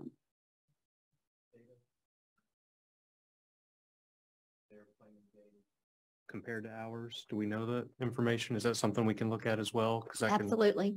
Mm-hmm. So next steps, as Katie was talking about, of where we can dig deeper into this and come back to you with more additional information, is that we will establish a staff, kind of an internal stakeholder scheduling committee that would it would involve some of our teachers. So we would have representation from departments, from campuses, cabinet members, and also our campus administrators. That committee will be establishing a timeline in order to bring forward some of the recommendations. And then also the committee will be looking at how can we set up systems for feedback and input from community, from parents, from students. So that's what we're planning on to beginning to work with our principals and get going on it. So any questions about scheduling, master scheduling?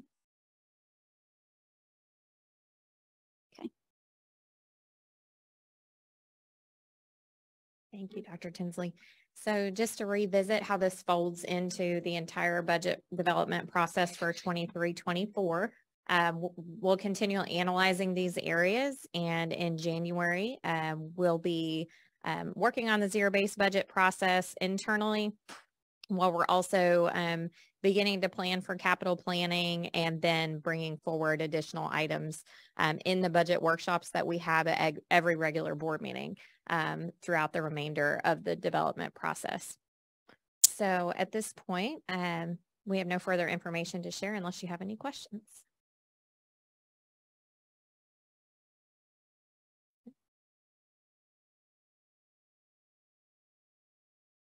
We said we had all of these things we're considering: attendance, enrollment, staffing, compensation. So scheduling we just spoke about, and the programs and the fees would come at a future budget workshop. That's correct.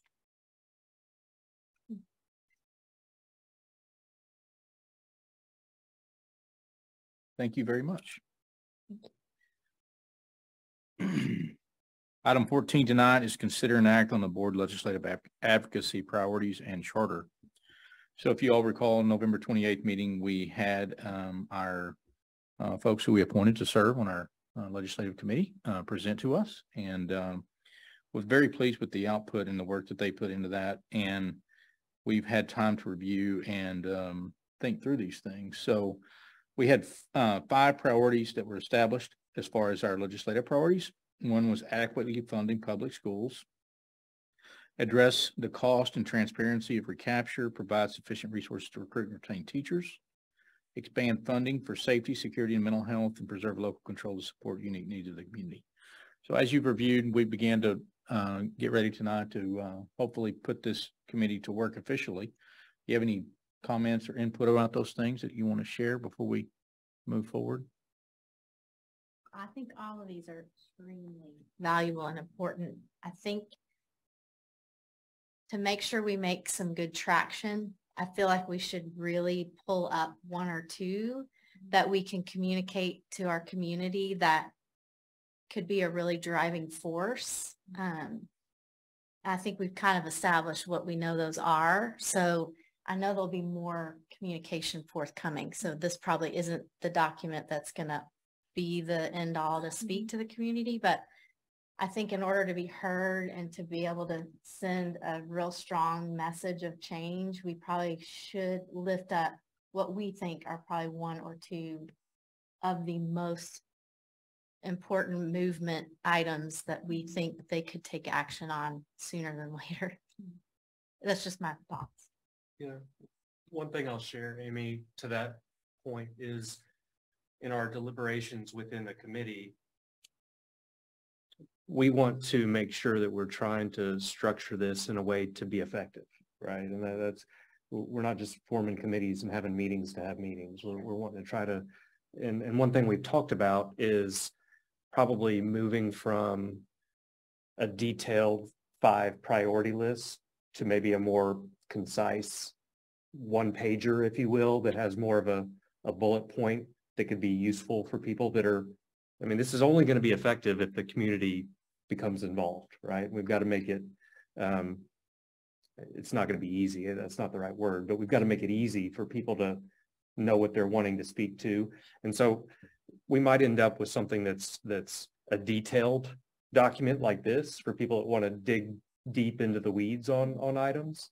And then we might have something that's more concise that has some things that someone could go and meet with their legislators or any other policy people they're talking to or other members of the community and really have some talking points. So we've talked about that. So more to come.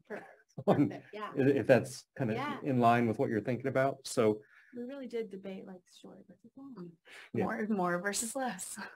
So I think we're going to a both type of approach. Yeah, We'll perfect. provide both. Perfect. And so we're establishing short and long-term goals. We're going to work on things we can affect now and things we want to plant seeds for in the future. So along those same lines, I might ask that we're obviously kicking this thing off tonight, but a couple of proactive asks would be to establish those short-term things where as we kick this off, we can have a call to action to our community to help advocate. That's one of the things the community is wanting to do. I know through discussions through our coffee talks, it's been apparent. It's one of the things that came up. They're excited about it. It's all positive feedback.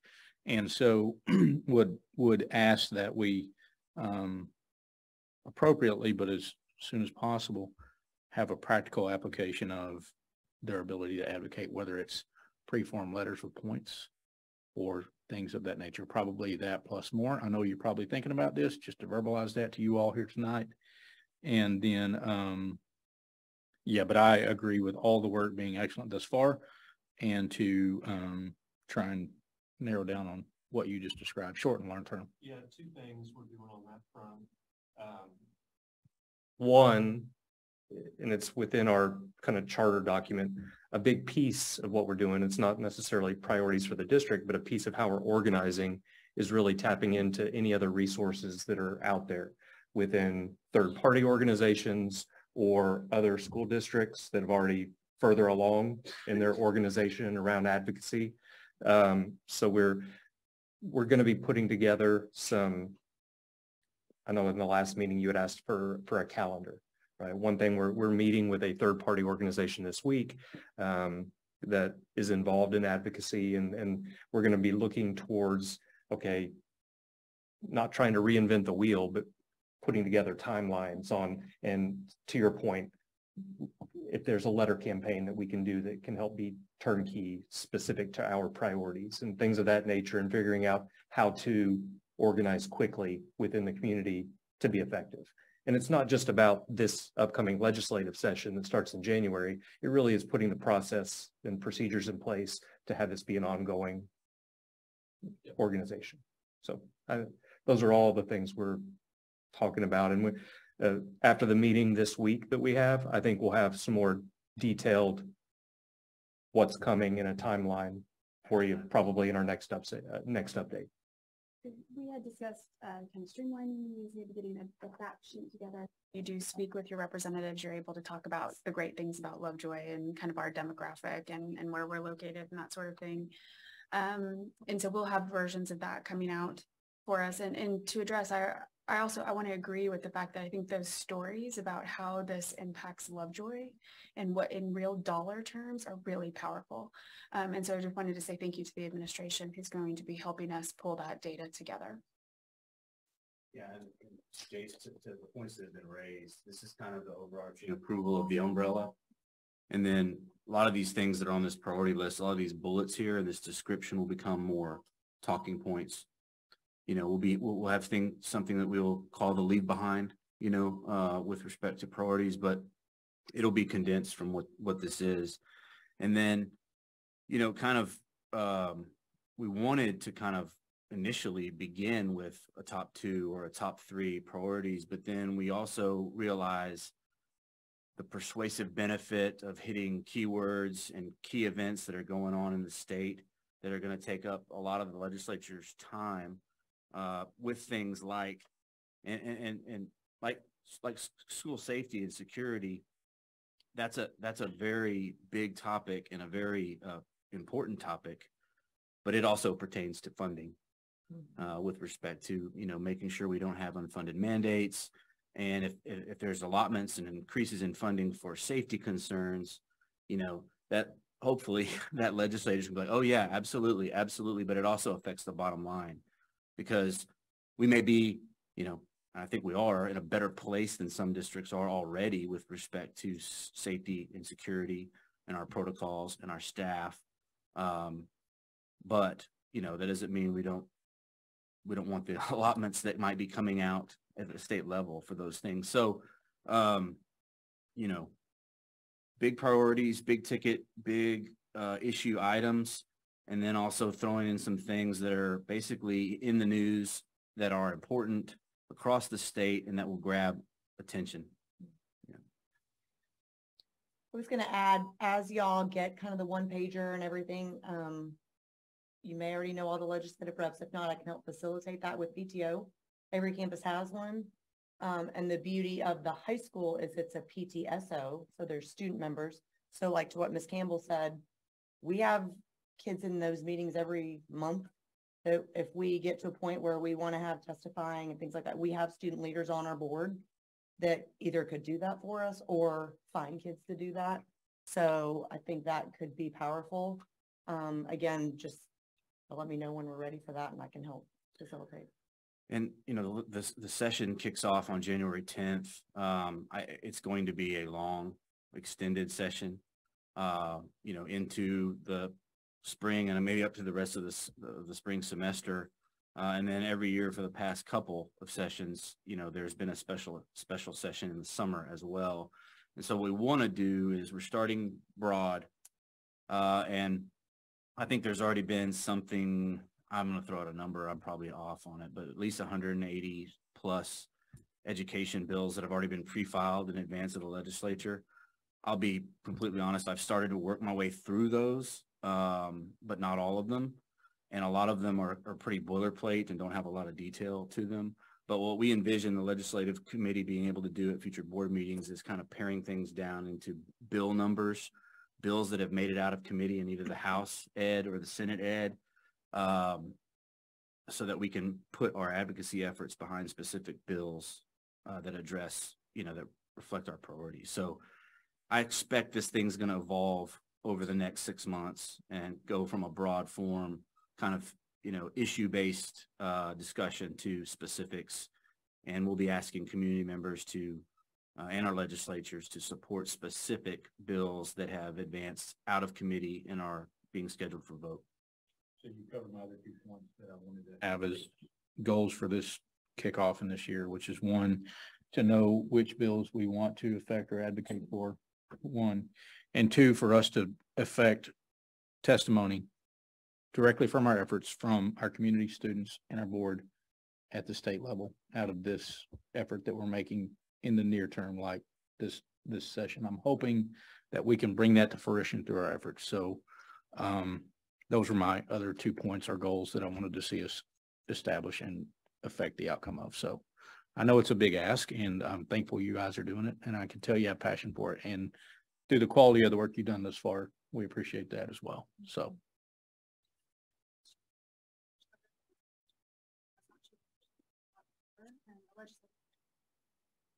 Data the financial stat in the middle of the page. Otherwise, it is the same. So with that, consider a motion. I move we act and approve on the board legislative advocacy priorities and charter. Second. Somebody makes it.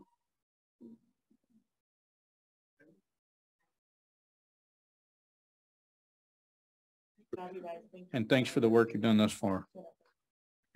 A lot of energy from the community around that as well. So I want to engage that. So leading right into the coffee talks and some of the discussions that we had, off from that, it was a very timely and effective effort that we had that I think overall was extremely positive for both the community and the administration and the board. And Katie, if you want to add anything to the discussion there, based on your observations. So grateful to have so many community members and parents come out. We are incredibly fortunate to have that level of involvement. It was great to see a lot of familiar faces, but also some new faces too, to engage in a two-way dialogue. So with that, you know, the desire I have to do that longer term is extremely high. I think some of you all have voiced that as well, but I want to talk about that. My ask would be that we try to do some two-way interface through coffee talks or meetings at least once quarterly, and that we do it in a you guys have talked about, we've talked about as a board with our legal counsel about posting that. I don't want to lose the intimacy of the discussion. I don't want to sacrifice that because it's what the community, I think it's what where we can, one, bridge the gap between trust and confidence and truly talk where we can't conversate in these board meetings. We just have to make sure, no matter how we do it, that we're not preempting actions we're going to take in a board meeting or creating a circumstance where we handcuff ourselves. And so the community, I also would say, was very mature and respectful and enjoyable to communicate with. And we were able to really cover a lot of good ground, quite frankly. So my ask would be that we do these quarterly, and we can start as soon as we would like. Other than that, the semantics of how we do it, whatever we can do to refine it to make it better and more effective, I'm all on board with. But I think doing it on a regular basis where we can be proactive with the schedule would allow for the best outcomes. So that's my suggestion. I don't see any downside. So unless there's other proposals, then we could kick it off with a quarterly schedule, and we can refine as we need to, but that would get us started. That sounds good. So with that, we would need a motion to do such. That we prepare a quarterly calendar of coffee talks and publish it. And post for everyone to. And post for everyone to attend. Second. Motion by Julie, second by Jason. All in favor? Aye. Opposed? Thank you. All right, item 16 is our cabinet reports. Feel like we just had those. That's why it'll be a little briefer than normal. So just a couple of minor updates. We've covered all of the financial updates more in the budget workshop and conversation, but just a couple operations items. We have been looking at potential changes to the signage here in this facility. And so we did get a quote back from a vendor, and so we'll be reviewing that and seeing if that design is acceptable and looking at making some changes there so it's much more visible to our community and the wayfinding is easier for folks to figure out where they need to go and how to get there. Unfortunately, the Puster Playground is still in progress. Playground equipment is so hard to come by these days, so they've pushed it back from December to February, March timeframe in terms of equipment arrival. But we'll be prepared to get started on that as soon as it does arrive. Other than that, we did post the director of technology position. We've had several inquiries about that. And so we're looking at those applicants, and we'll be looking at filling that position in the coming month or so. But that's kind of more on the operations side. I would also like to thank Jeff and Devin for all of their support in technology. They are both here this evening. And so I think that helps tremendously for us to have multiple folks in our technology department who can help us facilitate these meetings. And so I want to say how much I appreciate them. And that is all I have for you this evening, unless you have any further questions.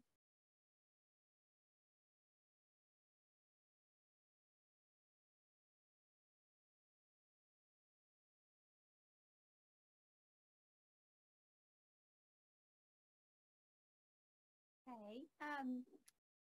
you've heard, we've shared with you this year during some of our board meetings about some of the investments that we've done in developing leaders in this district. We talked about the Deloitte Institute, but we took our campus principals too. We do have another round of leaders that are going to be able to go to that institute again in February, and then hopefully we'll have another level 2 next spring. But we do have an in-house training that we do here throughout the year called our Instructional Leadership Team. We call it the ILT. What is the ILT? It's made up of our district leaders, it's principals, it's cabinet members, it's department leaders, anything related to instruction. Our athletic director, Chris Ross, is on it, and so is fella Matthew from Fine Arts. So the purpose is to really spend time to where we're learning together and growing as leaders. We generally meet about 6 times per year. And it's focused on developing and refining our leadership skills. As I've shared before, that it's the impact of a leader on student achievement is only second to teacher quality. So we've got to keep growing as well too, and investing in ourselves. It allows for collaboration where we can get together. It's helping us align practices, learning about what's going on beyond our department or beyond our campus. And it allows for us to do some strategic thinking and problem solving.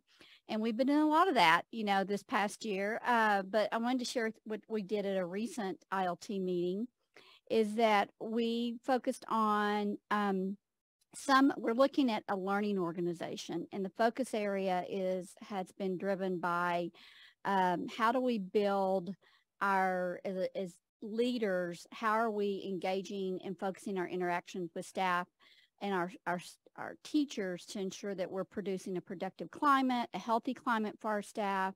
We're really facilitating collaboration, whether it be through our professional learning communities, whether it's serving on stakeholder groups where we're bringing teacher voice around the table, and how we are managing our personnel and our resources strategically. So what we focused on was systems thinking, and you probably have seen some insight on this on what we've been doing. You do this as a board. We look at what's going well, what's working in our schools and our departments, and then what's not working in our schools and departments. And so we really looked at where are there barriers to our success? Are there, what's the mental model of the stakeholders within the group? What's the belief system? What are some opportunities for growth and innovation? And that's the exciting part of this, is because we do see so many opportunities for the innovation here to build on that in Lovejoy. And then what are our perspectives that we need to bring to the table through that leadership work?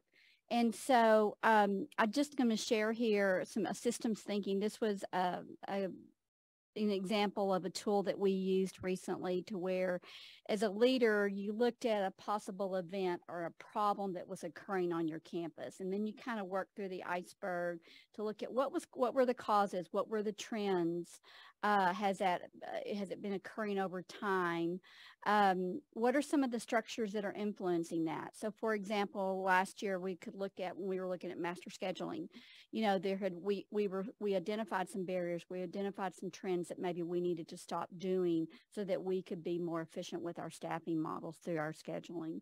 And then where do we get to the design and the transformational work? So we felt like this is a good way to go. And I mean, in not just in the school business, but in business models too, this is what great leaders do. They think strategically, they plan, they bring stakeholders around the table as appropriate. Sometimes it's not necessary, but this is just a little bit of an insight of the work that we do in developing leaders here in Lovejoy. So. Okay.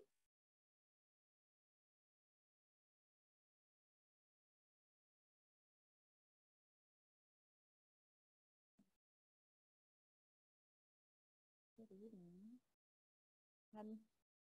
It's been a great first semester, or almost ending first semester in special education. And so I just wanted to highlight a few things that's been going on, not only at the district level, but also partnering with our campus administrators. So we send out weekly communication to all of our case managers, which means that's our special education teachers as well as our campus administrators. And sometimes there are items that are pulled through that are questions or timeliness of events that are coming up that staff just to help keep it on their radar. And definitely the feedback that we've received so far is just having it there in a one-stop shop and looking at based off input from the campuses or new information that we're getting either from TEA or any changes from any of the legal pathways that govern special education. When we come across some training that Region 10 or other entities may be offering, we make sure we put that in there. Again, the campus administrator can decide if that's a good pathway for some of the staff on their campus. We try to highlight staff. We do share their staff that are itinerant. So for example, our adaptive PE teacher serves students on all campuses. And so if you do not have someone that currently is receiving services through adaptive PE, you may wonder, who is this lady on the campus? She has a badge and everything, but we definitely want to make sure that we're highlighting the fabulous work that's being done.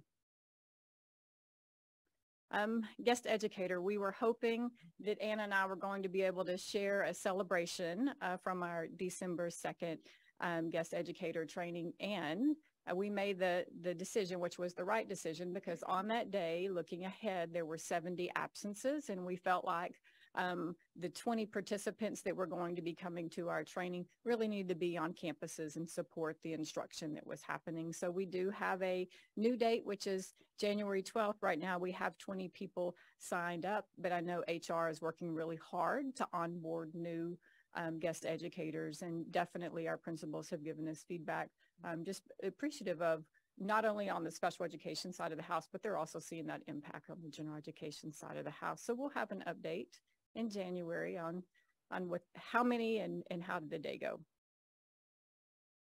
Our action team, so just a reminder, last year when we did a program review for special education, we had an action team that we pulled together, and really majority of the staff that were part of that were general education staff members. We had representation from GT, and we did have some representation from special education, and we set forth some goals. And so the team actually will meet on Wednesday, December 14th, because I was not paying attention. I'll still work on Friday, but everyone else is going home on Thursday. And so we wanted to make sure that we let them get out at a good time. So we're going to actually be meeting this Wednesday, and just where are we at on the goals? What does that look like on their campus? How can we support? What are the celebrations? How do they see the impact from the instructional coaches that are supporting what's happening? So we'll have a future follow-up for the board to give details on really how the goals are moving forward for the action team. And then looking at our community, and really when I say that, that's not just our Lovejoy community, but it's also internal and our staff. And so just a reminder of some of the things that we're either have done or will continue to be doing. We had Sage Coffees, and we had the great opportunity to visit all campuses. We definitely have left ourselves open to any of the Sage reps on any items moving forward that they need our expertise in, or resources that we can help support the work that's going on at each campus. We do send a monthly disability awareness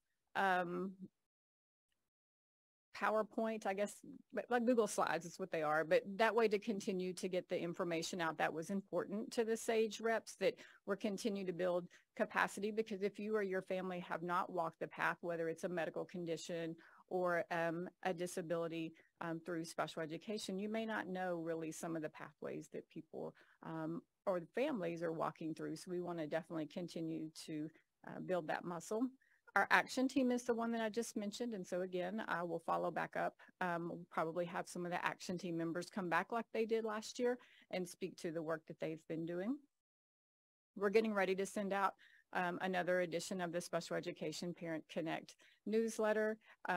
Actually, our Bright Arrow, which as a parent, all of the notifications from Lovejoy ISD, that's Bright Arrow. And it's been really nice to be able to connect with our parents. So for example, there is some funding that the state of Texas received during the time of COVID. And it's a one-time amount that parents who might have a student who receives services through special education can tap into that money. And so really looking about what our percentage was in the district, and we knew that we still had some parents who may not have either known about it or you get a lot in their inbox. So I just sent something out exclusively to the parents to be able just to remind them, because you can use it on school supplies, you can use it on electronics, you can also use it on therapy. So definitely you had some different pathways. So Bright Arrow's been a nice way just for us to share. But we did get some information from our Special Education Advisory Committee of finding a couple of different pathways outside of Bright Arrow to send information out. So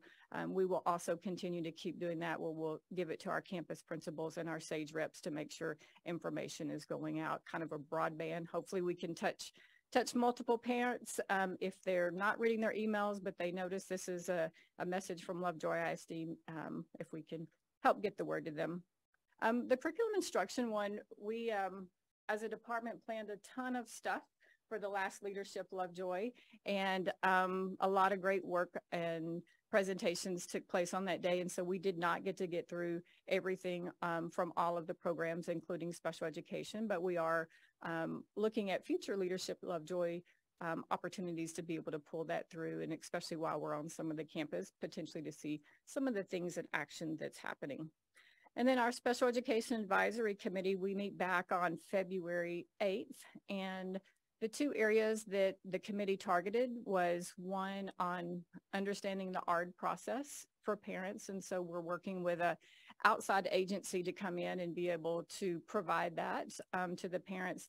And then the second piece was just student pathways. So whether it's special education or a parent has a concern and it may be down the pathway of 504 or our MTSS PST process, making sure parents are aware of that there's a variety of pathways that may be able to support if they have concerns for their students. So that will be another piece that we'll be looking at. How do we implement that? There are some other items that were targeted, but we knew looking at second semester what could be feasible to make sure that we provide quality. And then the things that we don't get to, look at continuing to build ways. One of them, just for example, one was the difference between educational occupational therapy and medical model occupational therapy. Well, that's not going to necessarily require a workshop, but could we create some communication that would help parents understand that? So we'll keep working towards that, but they've been a great group. Just as a reminder, we have parents on that group. We have staff members. Holly is our campus administrator on there. So it's a nice mix of parents from all campuses to be able to provide input. I wanted to compliment you on the pathway. Mm-hmm. I think in the past there was a misinformation that Lovejoy was all about the AP student. Mm-hmm. And I think we're working really hard to make sure it's not a one size fits all. It's whatever that path is for that kid to best fit what they need. Sure. So I love that you're doing that, because every kid is so unique and it's not just AP or, whatever. So thank you. I think that's really good.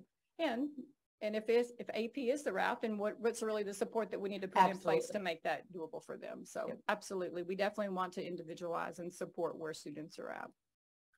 Last but definitely not least, Special Olympics. We have been practicing, so student athletes practice at the campus, but we also go off-site.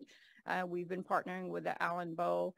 We actually have competition set for January 13th. It's the Schumer's Bowl that's right off the Highway 75 in Sherman. So it's a pretty nice venue, but we're already getting ready for basketball.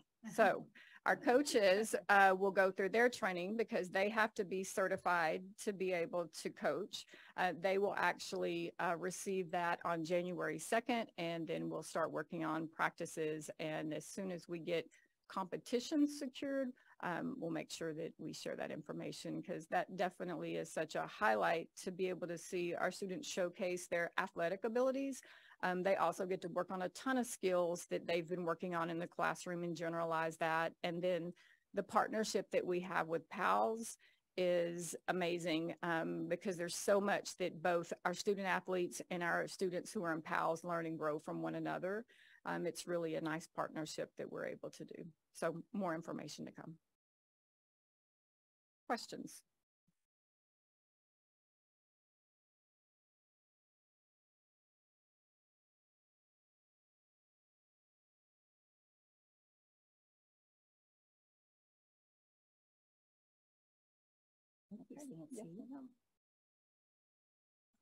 Good evening, everyone. And now for my update. First of all, we've talked a lot about teacher shortage and all those types of things. And as we get into, it's hard to believe, but as we move into next year and we start talking about hiring, our number one priority is always retention. We want to retain the teachers that are here and support them any way and every way we can, because we know that's how we grow our own, we build our own. And so the first thing I want to talk about is just staff engagement, how important it is for us, not only as administrators and the cabinet but the HR department, to engage in our staff and know we're there to support them, whether it be FMLA, ADA, also mentoring them, growing them, building their capacity, answering questions. That's really important to us, is to be engaged with them. We also want to talk about staff appreciation, because we know that culture of appreciation, that alone, those efforts, that is positively impacting retention for our staff. So we're wanting to do anything we can to let them know and to recognize them for the important things, for, and I think we do a really great job of doing that, just for Heart of Teacher, trying to, social media, connect with Katie, all those important things. I'm glad that we're having our celebrations of learning, because we're celebrating those teachers that are teaching the classroom that may not be a coach or something special, but, they're that classroom teacher that's very valued. The new hire introductions that we do. Of course, we also want to bring that fun and parties and those types of things. I don't know if y'all know, but Cordell on the Bell is still going around. It is currently at Heart. And y'all will see Miss Cordell's, I bought her an elf outfit that she'll be wearing. You'll see a picture of that here soon. So anyway, but we've had a lot of fun with that. Yeah, it's all fun. Yeah, we've had a good time with it. So anyway, the teachers have had a good time with it. So also just recognizing the importance of our guest educators too, and refining that process, getting them in here quickly, providing training for them, but making them feel that they're part of our staff. We've also heard back when we're doing strategic planning a lot about staff voice and the importance of staff voice. And so I think it was important that we did have people and teachers represent us on different committees, advisory committees, the superintendent teacher council, those types of things, and continuing to do some of those things that let them know that we're listening to them and we want to do whatever we can to support them. And then we talked about out of district, just continuing, we get a lot of questions about out of district employees doing transfers and making sure that everyone's aware of that, growing our own teachers, and whether it be leadership, anything for all. We have taken this idea, as Dr. Tinsley shared with ILT, just professional development for everyone and how important that is. But once again, retention is our number one priority. We know we're going to have to recruit in certain areas, but we developed a plan for that, because, we want to get ahead of the game here. Tonight you approved 5 T-class residents at the board, and those were on the new hire list. Those are our teachers that will be here. Well, they're like student teachers. They're residents that will be here from January to December this next year. So we want to see how they're going to do and fit into our culture.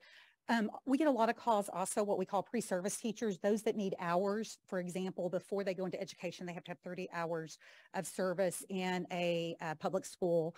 And we're going to do everything we can to provide those internships and provide support. So we get a lot of candidates that way. Career fairs, visited college that produce the most candidates. I know I pulled up just some that I had participated in before. For example, I am an Aggie, so I just pulled up to see how many participate, and last spring they actually had, in the past they had close to 700 participants from their College of Education at the spring job fairs. Last year they had almost 400, which was pretty good. So maybe some of those that have a lot of applicants we could visit. I know there's a lot of changes, and I'm sure you've read about them at OU and in Oklahoma. And so that might be a couple of other colleges that we look at, but spending some time recruiting there. Future educator seminars, and we get invited a lot. I know I've helped future teachers, write resumes, coach, helping them interview, talk about what principals look for where we visited college campuses. I know I've done Sam Houston, North Texas, TMUC, and that we pass out our cards and say, come talk to us. So we're gonna do some of those types of things. And then as far as the human resources, I think the biggest thing that has impacted us more, and I never thought it would, is just streamlining the application process. We're using those QR codes, and that's where we're getting the most traffic. So usually when they fill out that form, we have a preliminary conversation. We call them immediately. We offer support with the application process because that can somewhat be overwhelming. And one thing that we noticed, we pulled a data on the video screener. And back when we had thousands and thousands of applicants, that was great because it was really a screener. Now we're calling everyone because we don't have thousands of applicants. And so that was actually holding people up from completing the application. So they weren't submitting it because they had to do the video screener. And we all know we can be hesitant with that when we're videoing. It basically gives you a question and you have a minute and a half to answer. So we're doing more of a hands-on approach there, sending references immediately and reviewing those. And then we've already set some tentative job fair dates for February, April, and June for both professional and auxiliary staff. We'll probably do the Saturday like we did kind of a job through. I felt like great success with that. We've got about 7 or 8 applicants there, and I think 5 or 6 were actually hired there. We did host an alternative certification night where we had someone come in and that's for those people that have college degrees that may not be in teaching. We had, I believe, 6 come. We had 2 fill out the form that are interested in becoming what we call alt-cert teachers. And the organization we were working with gave them a discount, which was nice also for them. We're also, a big thing was training our guest educators in-house. I don't know if y'all knew this. I did not know this, but here in Lovejoy, y'all had them go to Region 10 and they had to pay $90 and complete a course before they became a guest educator. And that was holding our guest educators from being hired. So just by doing it in-house and providing supports that impact our districts, that has made a big change. And of course, reaching out on social media and also looking at the District of Innovation and what we can do to help support teachers. And that District of Innovation is a way to get teachers certified and a non-traditional route there. So just some things that we're doing. So we, there will be many other things, but we feel like we need a plan as we head into this next hiring season there. Questions?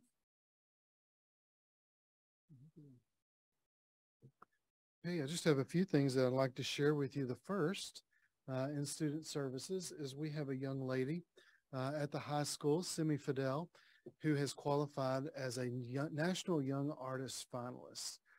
Many of you were out at the Fine Arts Festival last week, and you probably got to see some of her work, and it's incredible. So what this means for Simi is she'll have the opportunity to travel to Miami in January. She'll be able to study with 150 other finalists in this category with some professional artists for an entire week, and that will qualify her. I have to read this. It will qualify her and make her eligible to be a nominee for the U.S. Presidential Scholar in the Arts, which, if you'll remember, is the same award that Ella Ray won last year. So she'll be eligible for that. So we're really happy for Simi. And it's so funny. You have these talented kids who are so humble in what they do.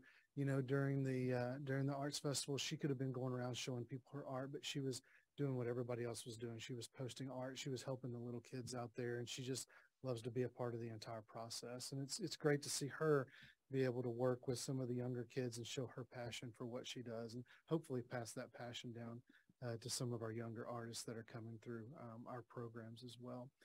You guys know that our girls cross country team qualified for the Nike National Championships in Portland, Oregon, and they traveled there last week. I think Casey is getting the benefit of this whole thing. He gets to travel, and he uses the excuse that his wife is the coach and his daughter runs, but I think he's doing that just so he can get some travel throughout the country on this deal. But no, it was a great experience for the kids. They placed 14th in the nation, and this is not I don't know how many teams competed, but this is not a situation where you place 14th and there are 100 teams. Every team there were really highly competitive, really talented runners. And for our girls to place 14th in the country is really, really impressive. So we're extremely proud of them. And just a recap of the 2022 Fine Arts Festival.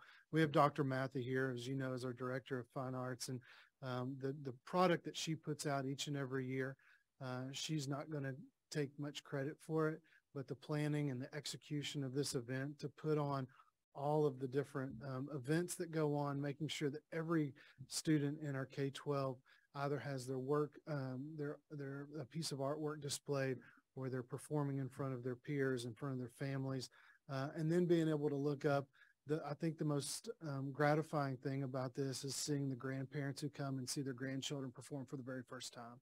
And it doesn't matter if they're kindergartners or they're seniors in high school, but to see the smile on their face and the pride that they have in their grandchild being able to perform is just, and of course the talent that goes on. If you've heard our a cappella that we heard tonight, the talent that our kids are able to display is incredible. So we have a lot of things to be proud of, a lot of things to be thankful for. And one is our fine arts department. Again, I want to thank Dr. Matthew for her leadership in that department, because it does not go unnoticed. So thank you. Festival is amazing every year. When I was there both for a couple of things, Friday and Saturday, and on Friday night, I ran into a high school student I know that was there, and I asked her if she was performing. She said no, she was a pal that was there just to watch her pal. So that was pretty cool to see too. To give up a Friday night as a high school student to go support your pals, pretty cool.